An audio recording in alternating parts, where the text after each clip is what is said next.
మంచి మాట మనిషిని మార్చేస్తుంది. మనిషిని మారిస్తే వాడు దేవుడైపోతాడు.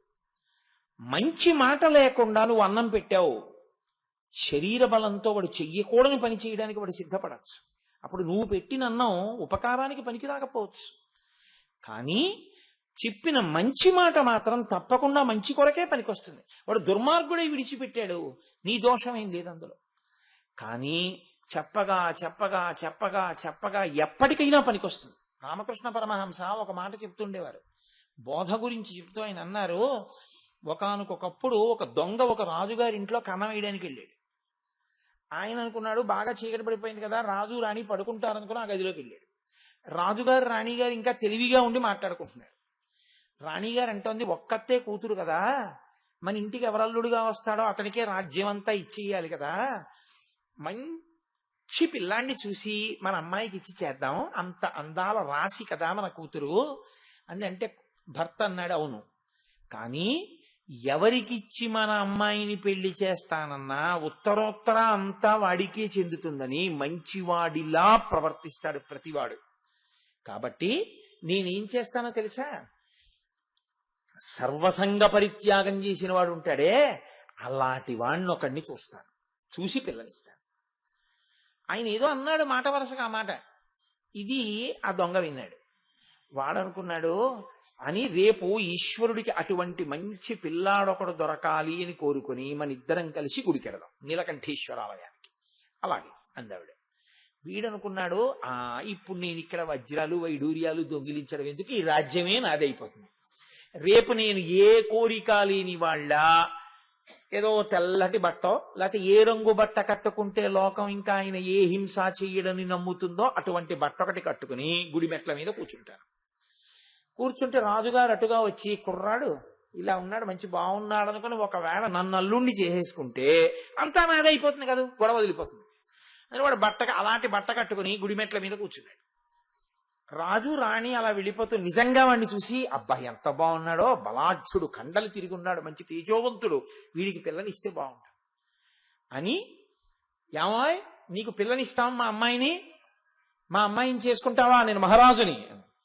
వాడు ఒక్కసారి ఆ బట్ట కట్టుకోగానే వాడు అటువంటి భావనతో అక్కడ కూర్చోగానే వాడికి అనిపించింది, నటన చేద్దామని కూర్చుంటేనే పిల్లనిస్తున్నారే, నిజంగా నేను ఇటువంటి భావనతోనే ఉండిపోతే నేను ఏది పొందుతానో అనుకుని నాకు ఏమీ అక్కర్లేదని వాడు నిజంగా అన్ని విడిచిపెట్టేశాడు. కాబట్టి బోధ ఒక మాట మార్చేస్తుంది మనిషిని. సాధారణంగా వాహనము అనేటటువంటివి, ఆయుధాలు అనేటటువంటివి దేవతలందరికీ ఉంటాయి. వాహనము గమనమునకు వాడబడేటటువంటి సాధనం. అటువంటి వాహనం ఎక్కి వారు కదులుతారు. అయితే మీరు ఇక్కడ ఒక విషయాన్ని కొంచెం జాగ్రత్తగా గమనించవలసి ఉంటుంది. వాహనం లేకపోతే,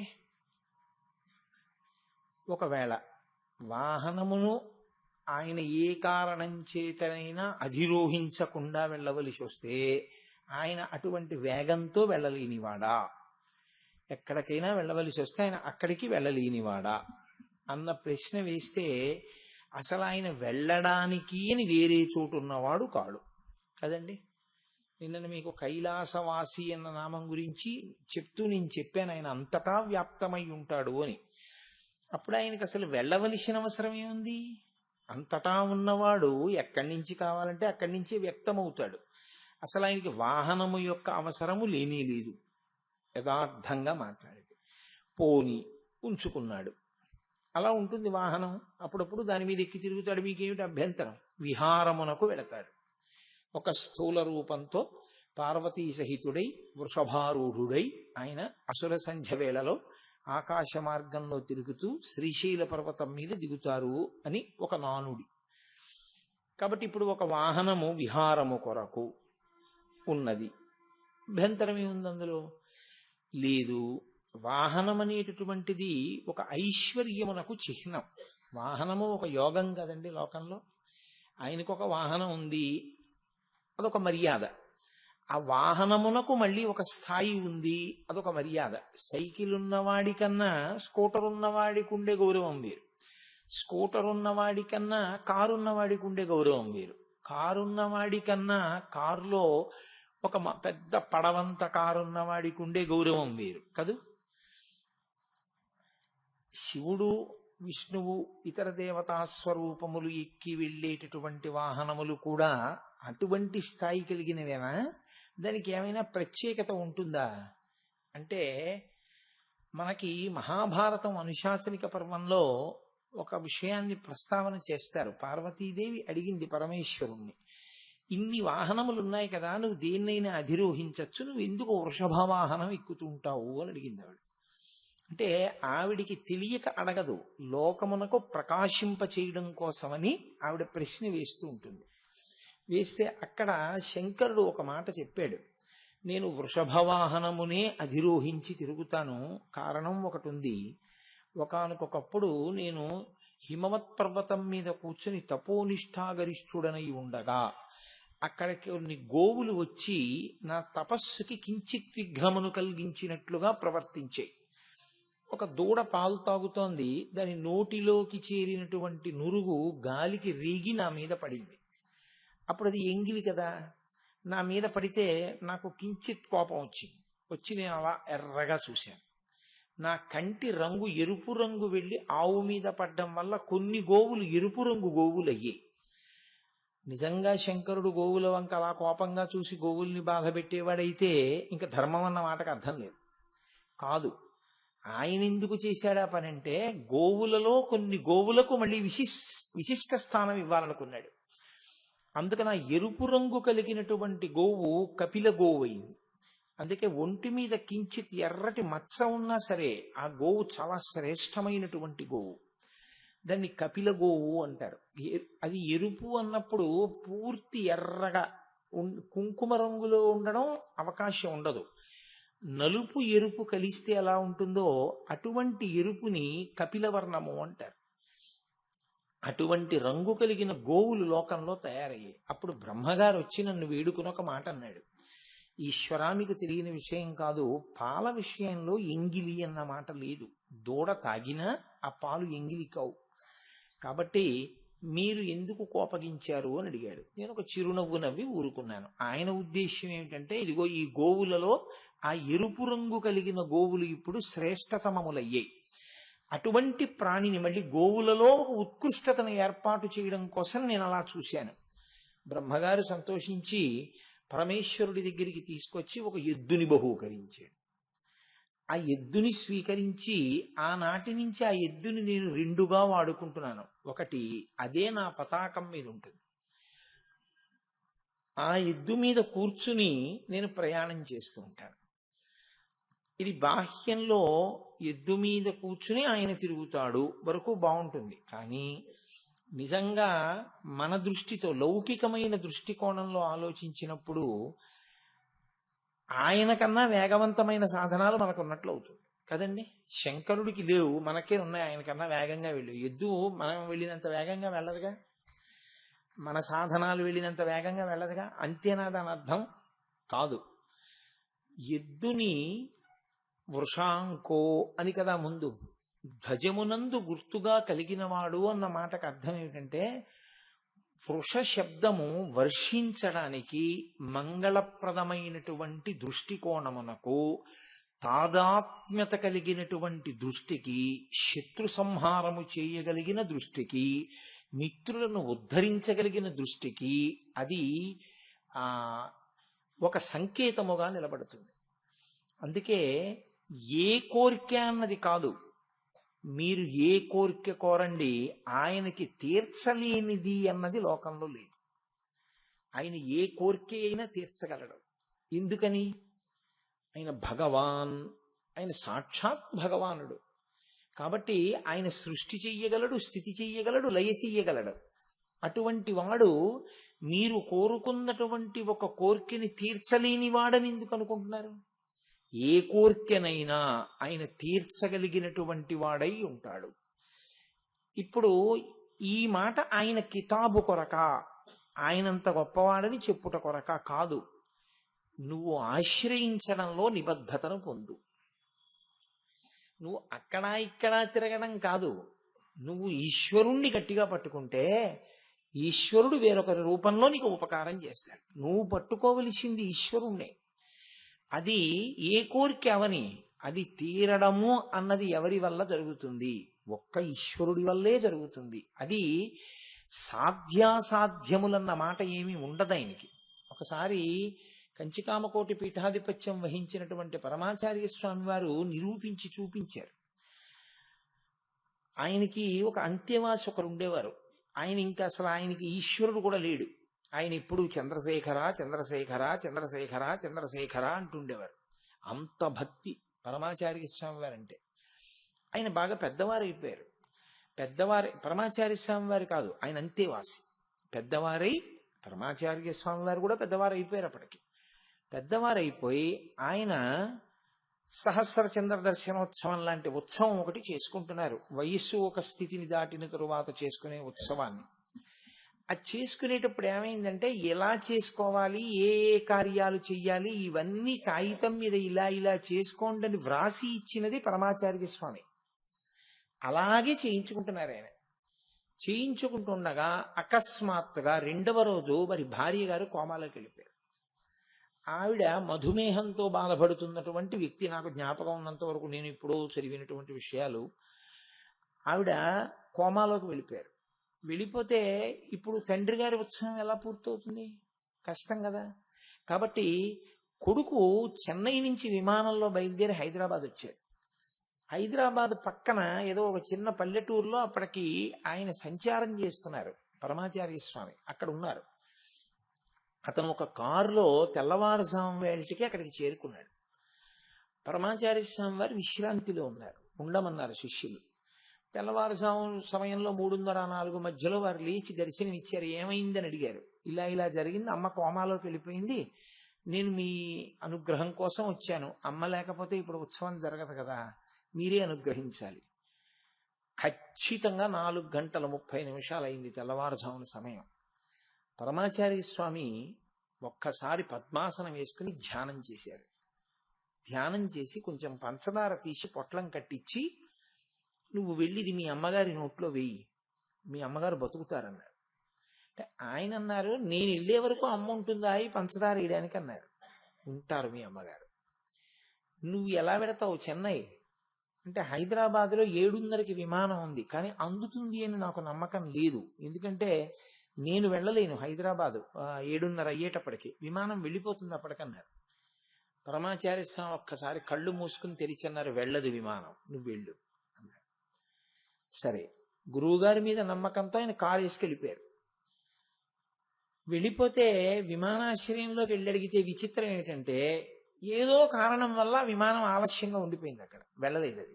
పైగా టికెట్లు ఖాళీగా ఉన్నాయి, ఇంకా విమానం నిండలేదన్నారు. ఆయన ఇది గురువుగారి ఆశీర్వచన బలమే అని చెప్పి టికెట్ కొనుక్కొని విమానంలో కూర్చున్నారు. అది చెన్నై వెళ్ళిపోయింది. ఈయన పరుగు పరుగున అమ్మగారి దగ్గరికి వెళ్ళారు.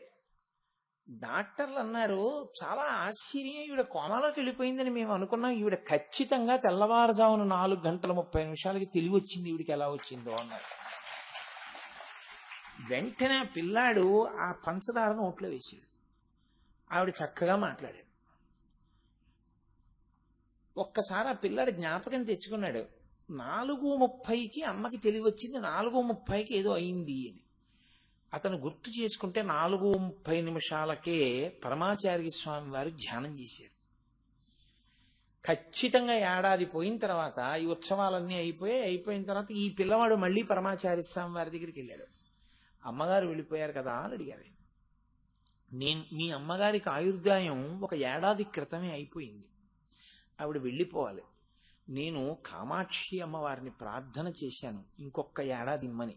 అమ్మవారు అనుగ్రహించి 1 ఏడాది ఇచ్చింది. అందుకని మీ అమ్మగారు వెళ్ళిపోయారు. ఉత్సవాలు పూర్తయిపోయాయిగా, ఆవిడ ఉన్నత లోకాలకు వెళ్ళిపోయింది, బెంగ పెట్టుకోకండి అని చెప్పారు. అంటే ఇప్పుడు నాకు చెప్పండి, పరమేశ్వరుణ్ణి నమ్మినటువంటి వాడి ప్రార్థనకి పరమేశ్వరుడు ఏదైనా ఇవ్వగలడంలో మీకేమైనా అనుమానం ఉందా?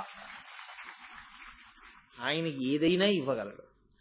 ఆయుర్దాయంతో పాటు దేనినైనా ఇవ్వగలడు. కానీ మీకు పూనిక ఉండాలి. సాధారణంగా ఇబ్బంది అంతా ఎక్కడొస్తుందో తెలుసా అండి? ఈశ్వరుణ్ణి వదిలి మనం వెళ్ళిపోతాం. మీరిక్కడ ఈశ్వరుణ్ణి వదిలి వెళ్ళిపోవడమే మీ కోరిక తీరకపోవడానికి కారణం. మీరు ఈశ్వరుణ్ణి వదలకుండా ఉంటే ఖచ్చితంగా రక్షిస్తాడు. మనం ఏం చేస్తామంటే భగవంతుణ్ణి విడిచిపెట్టేసి మనం వెళ్ళిపోతాం. వెళ్ళిపోయి మన స్వప్రయత్నం ఏదో మనం మొదలు పెడతాం, పోతుంది ఈశ్వరానుగ్రహం. అది గురువు యొక్క అనుగ్రహాన్ని, భగవంతుని యొక్క అనుగ్రహాన్ని వదిలిపెట్టేసుకుని మీరు వెళ్ళిపోయారనుకోండి, ఇక మిమ్మల్ని అనుగ్రహించడానికి ఏమీ ఉండదు. ఇంకా మిమ్మల్ని రక్షించే శక్తి ప్రపంచంలో ఏమి ఉండదు. ఆ వదులుకోకుండా మీరు నిలబడిపోగలిగారనుకోండి, నేను వెళ్ళను, నేను ఉండిపోతాను, గురువు గారు ఉన్నారు, భగవానుడు ఉన్నాడు అని నమ్మగలిగితే ఈశ్వరుడు మీ వెంట ఉంటాడు. మీరు వదిలేశారు అంటే ఏమిటి దాని అర్థం? మీకు నమ్మకం లేదు అని అర్థం. మీరేదో సాధించగలరని మీరు అనుకున్నారు అని అర్థం. అదే కొంప ముంచేస్తుంది. కాబట్టి విశ్వాసము మీకు ఉండాలి. ఇది ఈశ్వరుడి గొప్పతనము అని మీరు అన్నారనుకోండి, మీకెప్పుడు పనికి వస్తుంది? మీకెప్పుడు పనికి వస్తుందంటే మీరు ఆ విశ్వాసంతో నిలబడితే పనికి వస్తుంది. మీరు ఆ విశ్వాసమును వదిలిపెట్టి నిలబడితే పనికిరాదు. ఇంతమంది డాక్టర్లు ఉన్నారు, ఇంతమంది డాక్టర్లు చూస్తున్నారు, ఇది చేయింది పరమాచార్య స్వామి వారు చేస్తారా అని ఆ పిల్లాడు అనుకుని ఉంటే వాళ్ళ అమ్మగారు ఏడాది ఉండరు. ఆ పిల్లవాడు ఏం నమ్మాడంటే చేస్తే పరమాచార్య స్వామి చెయ్యాలని డాక్టర్లను వదిలేసి గురువుగారి దగ్గరికి వెళ్ళిపోయాడు. గురువుగారిని వదిలేసి డాక్టర్ గారి దగ్గరికి వెళ్ళి ఉంటే స్థితి తిరగబడిపోయిందా లేదా? మీ నిష్టయే మీకు రక్ష. మీకు ఆ నిష్ట జారిపోతే మీకు ఈశ్వర కృప ఉండదు. మీరు గొడుగు కింద ఉంటే గొడుగు మీ మీద వాన పడకుండా కాపాడుతుంది. మీరు గొడుగు నుంచి తప్పుకుంటే, గొడుగుని ఇలా పట్టుకుని మీరు నించుంటే గొడుగు మీకు వాన పడకుండా ఎలా కాపాడుతుంది? నివాస వృక్ష సాధూనాం అపన్నానాం పరాగతి ఆర్తానాం సంశ్రయశ్చైవ యశిశ్చైకభాజనం అంటాడు మహానుభావుడు. కిష్కింధకాండలో రామచంద్రమూర్తిని గురించి వర్ణన చేస్తూ తార అంటుంది, చెట్టు కిందకి చేరిన వాడెవడో వాడికే చెట్టు నీడ. కానీ చెట్టుకి దూరంగా నిలబడి నాకు చెట్టు నీడ కావాలంటే దొరకదు. చెట్టు కిందకి నువ్వు చేరి నిలబడ్డం ఒక్కటే నీకు చేతనైతే, నువ్వు చదువుకున్నావా, నీకు ఇన్కమ్ ట్యాక్స్ క్లియరెన్స్ ఉందా, లేకపోతే నువ్వు ఉద్యోగం చేస్తున్నావా, నీకు రేషన్ కార్డు ఉందా, ఇవేవి చెట్టు అడగదు, నీడనిచ్చేస్తుంది. నువ్వు చెట్టు నీడని విడిచిపెట్టకూడదు, చెట్టు మూలాన్ని నువ్వు విడిచిపెట్టకూడదు. విడిచిపెట్టావో నువ్వు ఎండలకే పెడతావు. కాబట్టి ఈశ్వరుడు సమస్తమైన కోర్కెలను తీర్చగలడు, పాక్షికం. ఈశ్వరుడు సమస్తమైన కోర్కెలను తీర్చగలడన్న విశ్వాసముని యందు నిలుపుకోవడం పూర్ణత్వం. అప్పుడు పూర్తవుతుంది. ఇప్పుడు మీరు ఒకటి గమనించండి, నాకు ఆకలిగా ఉంది, మా అమ్మగారు అన్నీ ఉండి అక్కడ పెట్టారు, తీరుతుందా? నేను తినాలి దాన్ని. నేను తినకుండా ఎలా తీరుతుంది? ఇంట్లో మంచినీళ్లు ఉన్నాయి, నాకు దాహం ఉంది, ఎప్పుడు తీరుతుంది? నేను నీళ్లు తాగితే తీరుతుంది. ఈశ్వరుడు ఉన్నాడు కరుణించడానికి, మీరున్నారు ఆర్తితో, మీ ఆర్తి ఎప్పుడు తీరుతుంది? మీరు ఈశ్వరుణ్ణి నమ్మి నిలబడగలిగితే. ఆ నమ్మకం అన్న మాటకి అగ్ని పరీక్ష ఏమిటో తెలుసా అండి? అన్నీ వదిలి ఈశ్వరుణ్ణి పట్టుకోగలగాలి. అది ఈశ్వరుణ్ణి నిమిత్తంగా పట్టుకుని మిగిలిన వాటిని పెద్ద చేశారనుకోండి, దొరకదు. ఉత్తర చూడండి, పరీక్షిత్ కడుపులో ఉండగా గర్భం మీదకి ఆగ్నేయాస్త్రం పడింది. మామగారులు 5 అక్కడ ఉన్నారు, వాళ్ళని అడగలేదు, ధర్మరాజుని, భీముణ్ణి, అర్జునుణ్ణి, నకులు, సహదేవుణ్ణి. వీళ్ళైనా సాయం చేస్తే కృష్ణుడి వల్ల చెయ్యాలి. కృష్ణుడి కాళ్ళు పట్టుకుంది. చెల్లెలి కోడల, నీదు మేనల్లుడు శత్రువుల చేత హతుడయ్యను, ఓ సంపుల్లారవిందలోచన భల్లాగ్ని అణచి శిశువు బ్రతికింపకదే అని అడిగింది. బ్రతికించాడా లేదా? ఈశ్వరుడు బ్రతికించలేదని నెపం వేయకు, గురువుగారు బ్రతికించలేదని నెపం వేయకు. నీవు నిలబడలేకపోయావని నువ్వు ఒప్పుకో. దానివల్ల కనీసం నీకు ఉత్తరోత్తర అభివృద్ధి కలుగుతుంది. ఇది మనకి నేర్పుతుంది. వృషాంకో కాదు, దాన్ని నేను ఇంకొంచెం విస్మృతిలోకి తీసుకొస్తాను. వృషభారూఢో, ఆయన ఎద్దు మీద ఎక్కి తిరుగుతాడు. ఎప్పుడైనా కూడా లోకంలో ఆవు, ఎద్దు ఈ రెండు కూడా రెండిటికి సూచనలుగా చెప్తారు. గోవు భూమికి సంకేతం. అందుకే అసలు లోకమునందు శాంతి అన్న మాటకి, కామ్యము తీరుట అన్న మాటకి, మంగళమును కల్పించుట అన్న మాటకి ఆధారమేది అంటే గోవు మాత్రమే. ఎందుకో తెలుసా అండి? వ్యక్తిగత స్థాయిలో మీకు కోరిక ఉంది, మీరు తీర్చుకోవాలి. అభిషేకం చేసుకోండి అని చెప్పాను నేను. ఇప్పుడు పాలతో అభిషేకం చేయాలి. మీరు గేదె పాలతో చేయకూడదు, ఆవు పాలతో చేయాలి. మంత్రం మీ దగ్గర ఉంది, పాలు ఆవు వల్లే రావాలి. భూమి శుద్ధి కావాలి, మీరు ఒక పుణ్యకార్యం చేస్తున్నారు, భూశుద్ధి జరగాలి, గోమయంతోనే చెయ్యాలి. మీకు ఆశీర్వచనం సిద్ధించాలి, నీతిని పుచ్చుకోవాలి. శరీర శుద్ధి కలగాలి, గోమూత్రాన్ని మిగిలిన 4 గవ్యాలతో కలిపి పంచగవ్య ప్రాసనం అని పంచగవ్య ప్రాసనం చేసుకోవాలి. శరీరానికి ఏదో శుద్ధి జరగాలి, ఆవు పేడ నాలుక మీద రాసుకోవాలి. ఆవు లేదు, మంత్రం ఉంది, మీకెవరేం చేస్తారు? మంత్రం ఉన్నా గోవు లేని నాడేది జరగదు. అందుకే మంత్రం వచ్చిన బ్రాహ్మణుడు మీకు ఉపకారం చేయగలడా, గోవు ఉపకారం చేయగలదా అంటే గోవు లేనినాడు ఎంత మంత్రం వచ్చినా బ్రాహ్మణుడు కూడా మీకేం చేయలేడు. కాబట్టి అందుకే ముందు దేన్ని పెట్టారంటే గోబ్రాహ్మణేభ్య శుభమస్తు నిత్యం లోకా సమస్త సుఖినో భవంతు. లోకమంతా క్షేమంగా ఉండాలి, విశ్వము యొక్క కళ్యాణము కొరకు మీరు ఒక యాగం చేస్తున్నారు. ఇప్పుడు ఆ యాగం చేయించడానికి మంత్రభాగం తెలిసిన విప్రుడు ఉండాలి, స్వరంతో చెప్పగలిగిన వాడు. ఆయన చేయించడానికి పంచగవ్యాలు, అక్కడ అసలు అలకడానికి ఆవు పేడ కావాలంటే ఆవు లేనిది ఆయన ఏం చేస్తాడు? అందుకని ముందు గోవు తర్వాత విప్రుడు, ఆ తర్వాత క్రతువు. అసలు ముందు గోవు లేకపోతే ఏమీ లేవు. కాబట్టి గోవు భూమికి సంకేతం. అసలు భూమి అన్నది లేదనుకోండి, ఉత్తర క్షణంలో మీకు శ్రీ అన్నది లేదు. శ్రీ కాదండి, అస్తిత్వం లేదు. అసలు బ్రతకడం అన్న మాట పోయిందంతే. దేని మీద నిలబడతారు? ఆధారం లేదు, అథవా నిలబడ్డారు. తినడానికి ఏదొచ్చినా ఇందులోంచే రావాలి. శర్వాణి ఆ తల్లే ఇవ్వాలి. ఓ యాపిల్కాయ కావాలి, ఇందులోంచి రావాలి. అరటిపండు కావాలి, ఇందులోంచి రావాలి. కమలాఫలం కావాలి, ఇందులోంచి రావాలి. ధాన్యం కావాలి, ఇందులోంచి రావాలి. గోధుమలు కావాలి, ఇందులోంచి రావాలి. మొక్కలు కావాలి, ఇందులోంచి రావాలి. కారుకి పెట్రోల్ కావాలి, ఇందులోంచి రావాలి. బొగ్గులు కావాలి, ఇందులోంచి రావాలి. మీకు ఏది కావాలన్నా భూమిలోంచే రావాలి. ఇప్పుడు అన్నీ ఇచ్చే భూమి ఎటువంటిదో అన్నిటిని కురిపించగలిగిన గోవు అటువంటిది. కాబట్టి భూమికి సంకేతంగా గోవుని చెప్తారు. అన్నీ ఉన్నా అన్నిటినీ ఈశ్వరుడు మీ కొరకే సిద్ధం చేసిన ఈశ్వరుడు మీకెందుకు ఇవ్వడు? ఒక్క కారణానికే ఇవ్వడు, ధర్మము లుప్తమైతే ఇవ్వడు. మీరు అది జాగ్రత్తగా పట్టుకుంటే తప్ప అసలు వృషభవాహనం అన్న మాట అర్థం కాదు. మీరు చూడండి, ఇంట్లో అమ్మ పిల్లాడికి ఇష్టమని మంచి పకోడీ వండి పెట్టింది. స్కూల్ నుంచి వస్తాడు, పిల్లాడికి పెడదామని. పిల్లాడి కన్నా ముందు ఇంకా పిల్లలందరినీ ఒక లైన్లో బయటికి పంపిస్తారు కదండి. పంపించే ముందు టీచర్స్ వెళ్ళిపోవచ్చు. కాబట్టి టీచర్ గారు వెళ్ళిపోతూ ఓసారి అలా తలుపు కొట్టి ఆవిడ్ని పిలిచి, మీ అబ్బాయి పరిస్థితి ఏమీ బాగులేదు, ఎక్కడి నుంచి తెస్తున్నాడో తెలియదు, రోజు డబ్బులు పట్టుకొస్తున్నాడు, ఇంత చిన్న వయస్సులో వాడు చెయ్యరాని పనులు చేస్తున్నాడు, వాడు కొనకూడనివి కొని తాగకూడనివి తాగుతుండగా నా కంట పడ్డాడు. మీరు కావాలంటే వాడి జేబులు చూడండి, వాడి నోరు వాసన చూడండి, వాడి బట్టలు చూడండి, వాసన చూస్తే మీకు తెలుస్తుంది వాడు దురభ్యాసాలకు అలవాటు పడుతున్నాడండి అని.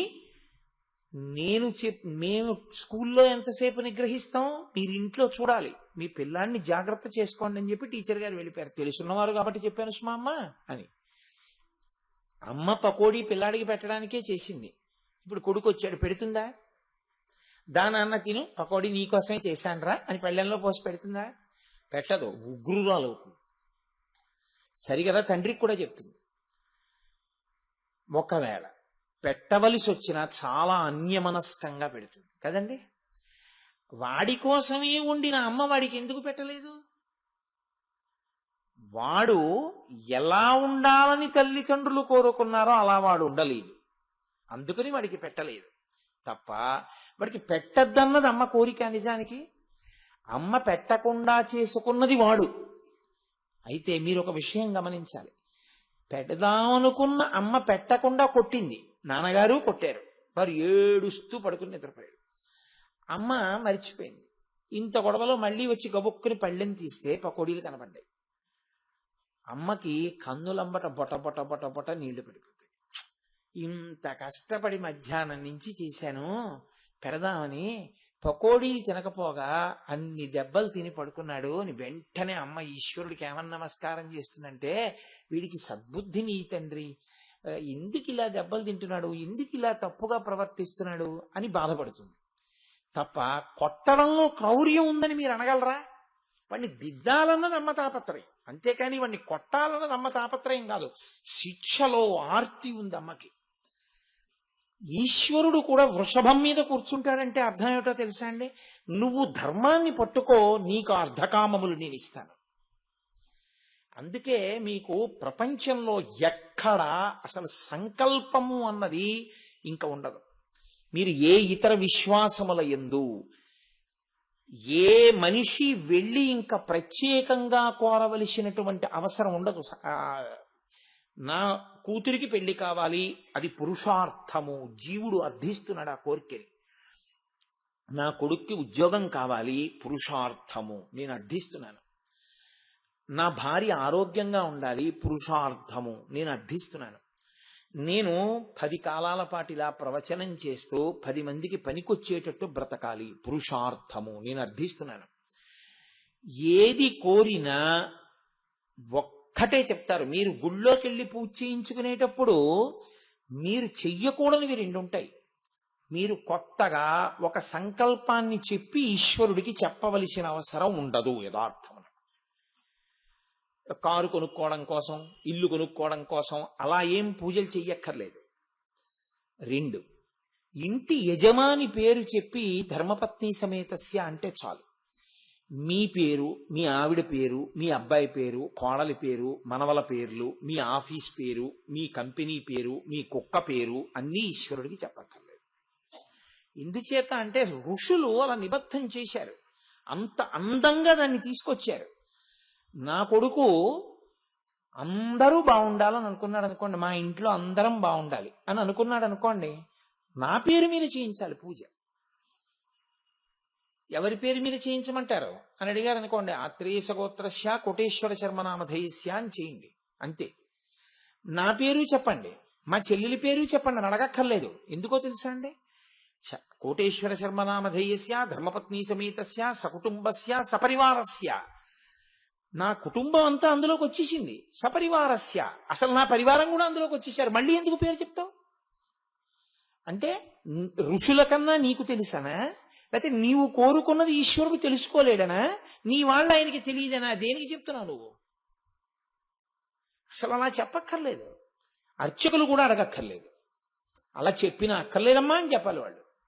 కాబట్టి ధర్మపత్ని సమేతస్య, ఇప్పుడు మీరు ఏ కోరికతో వచ్చారు అని మిమ్మల్ని అడగక్కర్లేదు ఎవరు.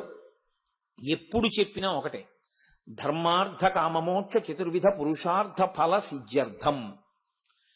ఇంకా ఏమైనా పోని ఇంకా కోరిక ఉండిపోతే మనోవాంఛాఫల సిద్ధ్యర్థం అంతే. అసలు అది కూడా అనవసరం అంటాను. ఇంకా ఒక్కటంటే బాగుంటుంది, ఈశ్వర పాదార విందేన అచంచల భక్తి సిద్ధ్యర్థం. అది మంచి మాట. ధర్మ అర్థ కామ మోక్ష చతుర్విధ పురుషార్థ ఫల సిద్ధ్యర్థం. మొట్టమొదట తీసుకొచ్చి ఏం పెట్టారు? ధర్మం. చివరేం పెట్టారు? మోక్షం. చివర చెప్పిన దాన్ని పొందడానికి మొదటిది నువ్వు పట్టుకోవడం నీకు వచ్చా. అది పట్టుకోవడం రానంతసేపు అసలు చివరి దాని పేరు నువ్వు ఎత్తకు. చివరి దాన్ని పొందాలని నువ్వు ఎందుకు అనుకుంటావు? అసలు దాని మాట నీకెందుకు? నీకు ఆకలి తీరాలి, నువ్వు అన్నం తిను. ఎంతసేపు తింటావు? కడుపు నిండే వరకు తిను. కడుపు నిండింది ఊరుకో. అంతేగాని ఎంత తింటే కడుపు నిండుతుంది, ఇదొకటి తింటే నిండుతుందా, అది తింటే నిండుతుందా, అదే వృధా తర్కం. నువ్వు తినడం మొదలుపెట్టు, కడుపు నిండిపోతుంది. చివరిది వచ్చేస్తుంది ఎప్పుడు? మొదటి దాంతో మధ్య 2 ముడి. ప్రాధాన్యతా క్రమాన్ని చెప్పింది. చివరిది పొందవలసింది కాబట్టి పక్కన పెట్టేసేయండి. ఇంకా మిగిలినవి 3. 3టిలో రెండే మీ మనసులో ఎప్పుడు ద్యోతకమవుతుంటాయి, అర్థము కామము. ఈ రెండే కదండి. ఈ అర్ధకామములు ఎప్పుడు ఎలా పొందాలో, ఎలా ఖర్చు పెట్టాలో, మనకి ముడి దేంతో పడాలో చెప్తుంది. ఇది పరిశీలనము. దీనికి ఎవ్వరి సాక్షి ఉండదు, మీకు మీరే సాక్షి. ఎందుకో తెలుసా అండి? అనుశాసనిక పర్వం చెప్తూ పార్వతీదేవి ధర్మముల గురించి నాకు చెప్పు అని అడిగింది పరమశివుణ్ణి. ఆయన ఆ ధర్మం గురించి చెప్తూనే ధర్మం పట్టు ఎక్కడొదిలేస్తే ఉత్తర జన్మల్లో ఎలా బాధిస్తుందో చెప్తాడు. అది ఏమవుతుందంటే మనం వదిలేసినప్పుడు బాగుంటుంది, అది అనుభవంలోకి వచ్చినప్పుడు భయంకరంగా ఉంటుంది. కాబట్టి అలా చెయ్యవద్దు. ధర్మాన్ని నువ్వు పట్టుకో, అర్థాన్ని ధర్మంతో ముడి, కామాన్ని ధర్మంతో ముడి. నువ్వు పొందేటప్పుడు, పొందడము అంటే ఏదో అర్థము ఎప్పుడు భద్రత కొరకోనో భావనతో చేస్తూ ఉంటారు. ఏది చెయ్యాలన్నా ఓ 4 రూపాయలు ఉండాలి కదండి. ఒక విషయాన్ని మీరు బాగా జ్ఞాపకం పెట్టుకోవాలి. మీ ఆర్జన యొక్క విధానమేమి, దాన్ని ఈశ్వరుడు దృష్టిలోకి తీసుకుంటాడు. ఎందుకంటే మీరు అందుకే గోదానం చేసేటప్పుడు ఏం చెప్తారో తెలుసా అండి? మీ దగ్గర ఇంకో రకం డబ్బున్న దాంతో గోవుని కొని దానం చేయదని చెప్తారు. అంతకన్నా దురన్యాయం ఇంకోట్లేదు. నీ కష్టార్జితంతో గోవుని కొనాలి. లేకపోతే శిష్యులు ఇవ్వచ్చు, కొడుకు కొనివ్వచ్చు. అంతేకాని అన్యాయమార్జితమన్న మాట అసలు శాస్త్రంలో లేదు. అలా చేయకూడదు. అలా చేశావు అప్పుడు నీ ఏమవుతుందో తెలిసింటే అర్థమనర్థం భావయ నిత్యం. ఈశ్వరుడు ఏం చేశాడంటే దాన్ని ఎలా కదపాలో కూడా చూస్తాడు. ఇప్పుడు దాని మించి అది కష్టరూపంలో బయటికి పెడితే బాధపడిపోతావు. కాబట్టి అర్థం సంపాదించడంలో ధర్మం ఉండాలి, వ్యయమునందు ధర్మం ఉండాలి. ఉంది కదా అని అపాత్రదానం చేయకూడదు, దేనికి పడితే దానికి ఖర్చు పెట్టకూడదు. పాత్రత ఎరిగి దానం చేయాలి. అందుకే దానం చేసేటప్పుడు దగ్గర పెట్టుకోవలసింది కొడుకుని, సంప్రదించవలసింది గురువుని. ఎందుకో తెలుసా అండి? ధర్మము తనతో ఆగిపోకూడదు. ధర్మము అనుసృతంగా నడవాలి, వెడుతూ ఉండాలి. ధర్మము ఎంత ప్రవహిస్తుందో ఇల్లు అంత వృద్ధిలో ఉంటుంది. నేను మీకు ఒక్కటే చెప్తాను, బాగా జ్ఞాపకం పెట్టుకోండి విషయం. మీ ఇంటి శాంతియే మీరు కోరుకున్నది. అంతే. మీరు 10 కోట్లున్నాయి, పక్షవాతంతో ఉన్నాడు, ఏమిటి నాకు చెప్పండి ఆనందం? కాదు. చక్కగా భార్య వండింది కడుపు నిండా తింటాడు. కడుపులో జరిగే వరకు ఈశ్వరుడి సేవ చేస్తాడు. ఎవరి గురించి ఆలోచించినా వాళ్ళు వృద్ధిలోకి రావాలని కోరుకుంటాడు. ఎవ్వరి మీద కక్ష పట్టుకోడు. వాడి మీద కక్ష పట్టాడా, వాడిని వదిలేసుకున్నాడా, వాడి కర్మ. ఆవిడేం చేస్తాడు? వాడిని ఉద్ధరించేవాడి ఈ లోకంలో ఉండడం. తాను మాత్రం ఆర్జన యందు ధర్మం, ఖర్చు యందు ధర్మం. ఇది కొడుక్కి ఎలా తెలుస్తుంది రేపు పొద్దున్న? అందుకే ధర్మకార్యం చేసేటప్పుడు కొడుకు పక్కన ఉండాలి. ధర్మం చేసేటప్పుడు ధర్మం చెయ్యండి, ధర్మం చెయ్యండి అంటుంటారు మన వాళ్ళు. చూడండి, బాబు ధర్మం చేయండి బాబు అంటుంటారు యాచకుడు. బాబు ధర్మం చేయండి బాబు అన్న మాటకు అర్థం ఏమిటో తెలుసా అండి? వాళ్ళు అడుగుతున్నది నిజానికి మిమ్మల్ని ధర్మం చేయమని వాడెందుకు చెప్పడం? వాడేమన్నా మీకు ఆచార్యుడా? ధర్మం చేయండి బాబు అంటే వాడి ఉద్దేశ్యం ఏంటంటే, ఏమో గతంలో ఒకడికి పెట్టక ఇలా అయిపోయాను, దాచుకుని పాడైపోయాను, మీరు ఉన్నది ఇప్పుడు ఇచ్చుకోండి. ఎప్పుడూ ఇచ్చే చెయ్యి అవుతుంది కాదు. ఇచ్చేటప్పుడు ఇవ్వడం కోసమని పనికిమాలిన మార్గాల్లో తేకండి, కట్టి కుడుపుతుంది. కాబట్టి ధార్మికంగా తెచ్చి ధార్మికంగా ఇవ్వండి, మీరు వృద్ధిలోకి వస్తారు అని మీకు బోధ చేయడానికి ధర్మం చేయండి బాబు అంటారు. మన వాళ్ళు ఏది చేసినా అంత గంభీరంగా పెడతారు విషయాన్ని. కాబట్టి కేవలం ఇచ్చేయడం గొప్ప కాదు, నువ్వు ఎలా తెచ్చావన్నది కూడా లక్ష్యంలోకి వస్తుంది. అందుకే పరమాచార్య స్వామి వారు ధార్మిక నిష్ఠ అంటే అద్భుతమైన నిష్ఠ అయింది. ఒకానొకప్పుడు ఆయన ఎప్పుడూ ఒక్కళ్ళ దగ్గర అధిక మొత్తాలు తీసుకునేవారు కాదు, బాగా తెలిస్తే తప్ప కుటుంబం. ఆయన ఏదో ఒక సత్కార్యం చెయ్యాలి అని సంకల్పం చేశారు. పరమాచార్య సంకల్పం చేస్తే దానికి ఎదురా అది కామాక్షి సంకల్పం. ఒక వ్యక్తి వచ్చి ఓ 3 లక్షలు 4 లక్షలు అక్కడ పెట్టాడు. స్వామి మీరు ఇది చెయ్యాలనుకుంటున్నారట, మీరు ఈ ద్రవ్యం స్వీకరించండి. ఆయన ఇలా ఒకసారి ఆ డబ్బు వంక చూసి, అలా ఒకసారి ఆ వ్యక్తి వంక చూసి, అక్కడే ఉన్నటువంటి ఒక సద్బ్రాహ్మణుణ్ణి పిలిచిలాగా సత్యదండంతో ఇలా తోసి నువ్వు తీసుకో అన్నాడు. ఆయన తీసుకున్నాడు. తీసుకుని సంతోషంగా అబ్బా 3 లక్షలు భలే అనుకోకుండా ఇచ్చారే అనుకున్నాడు. ఆయన అన్నారు, బ్రాహ్మణుడు తృప్తితో కదూ బతకాలి, బ్రాహ్మణుడు డబ్బు కోసం వెంపర్లాడకూడదు కదూ అన్నారు. అవును స్వామి, వెంపర్లాడకూడదు. నువ్వు 3 లక్షలు పుచ్చుకున్నావు కదూ, తృప్తి అన్న మాట ఎందులోకి వస్తుందో అంత నువ్వు ఉంచుకుని మిగిలింది గుడికి ఇచ్చే అన్నారు. ఇప్పుడు ఆ 3 లక్షల్లో ఆయన 116 ఉంచుకుని మిగిలింది గుడికి ఇచ్చేసాడు. ఇప్పుడు ఆ ద్రవ్యానికి ఏమైందో తెలుసా అండి? ఒక సద్బ్రాహ్మణుడు దానం పుచ్చుకున్నాడు కాబట్టి ఆ ద్రవ్యము శుద్ధి అయిపోయింది. ఇప్పుడు అది బ్రాహ్మణ ధనమైంది. ఒక మంచి వ్యక్తి యొక్క ధనమైంది. మంచి వ్యక్తిని గుర్తేమిటి, దాని మీద వ్యామోహం లేకుండా ఉండాలి. కాబట్టి తృప్తి అన్న మాటకి ఎంత అర్హమో అంత పుచ్చుకుని మిగిలింది అన్నారు. ఆయన 116 నుంచి మిగిలింది ఇచ్చారు. ఇప్పుడు ద్రవ్య శుద్ధి కుదిరింది. ఆయన అనుకున్న పని జరుగుతుంది. ఆయన ఆర్జన దిద్దేవారు అప్పుడు.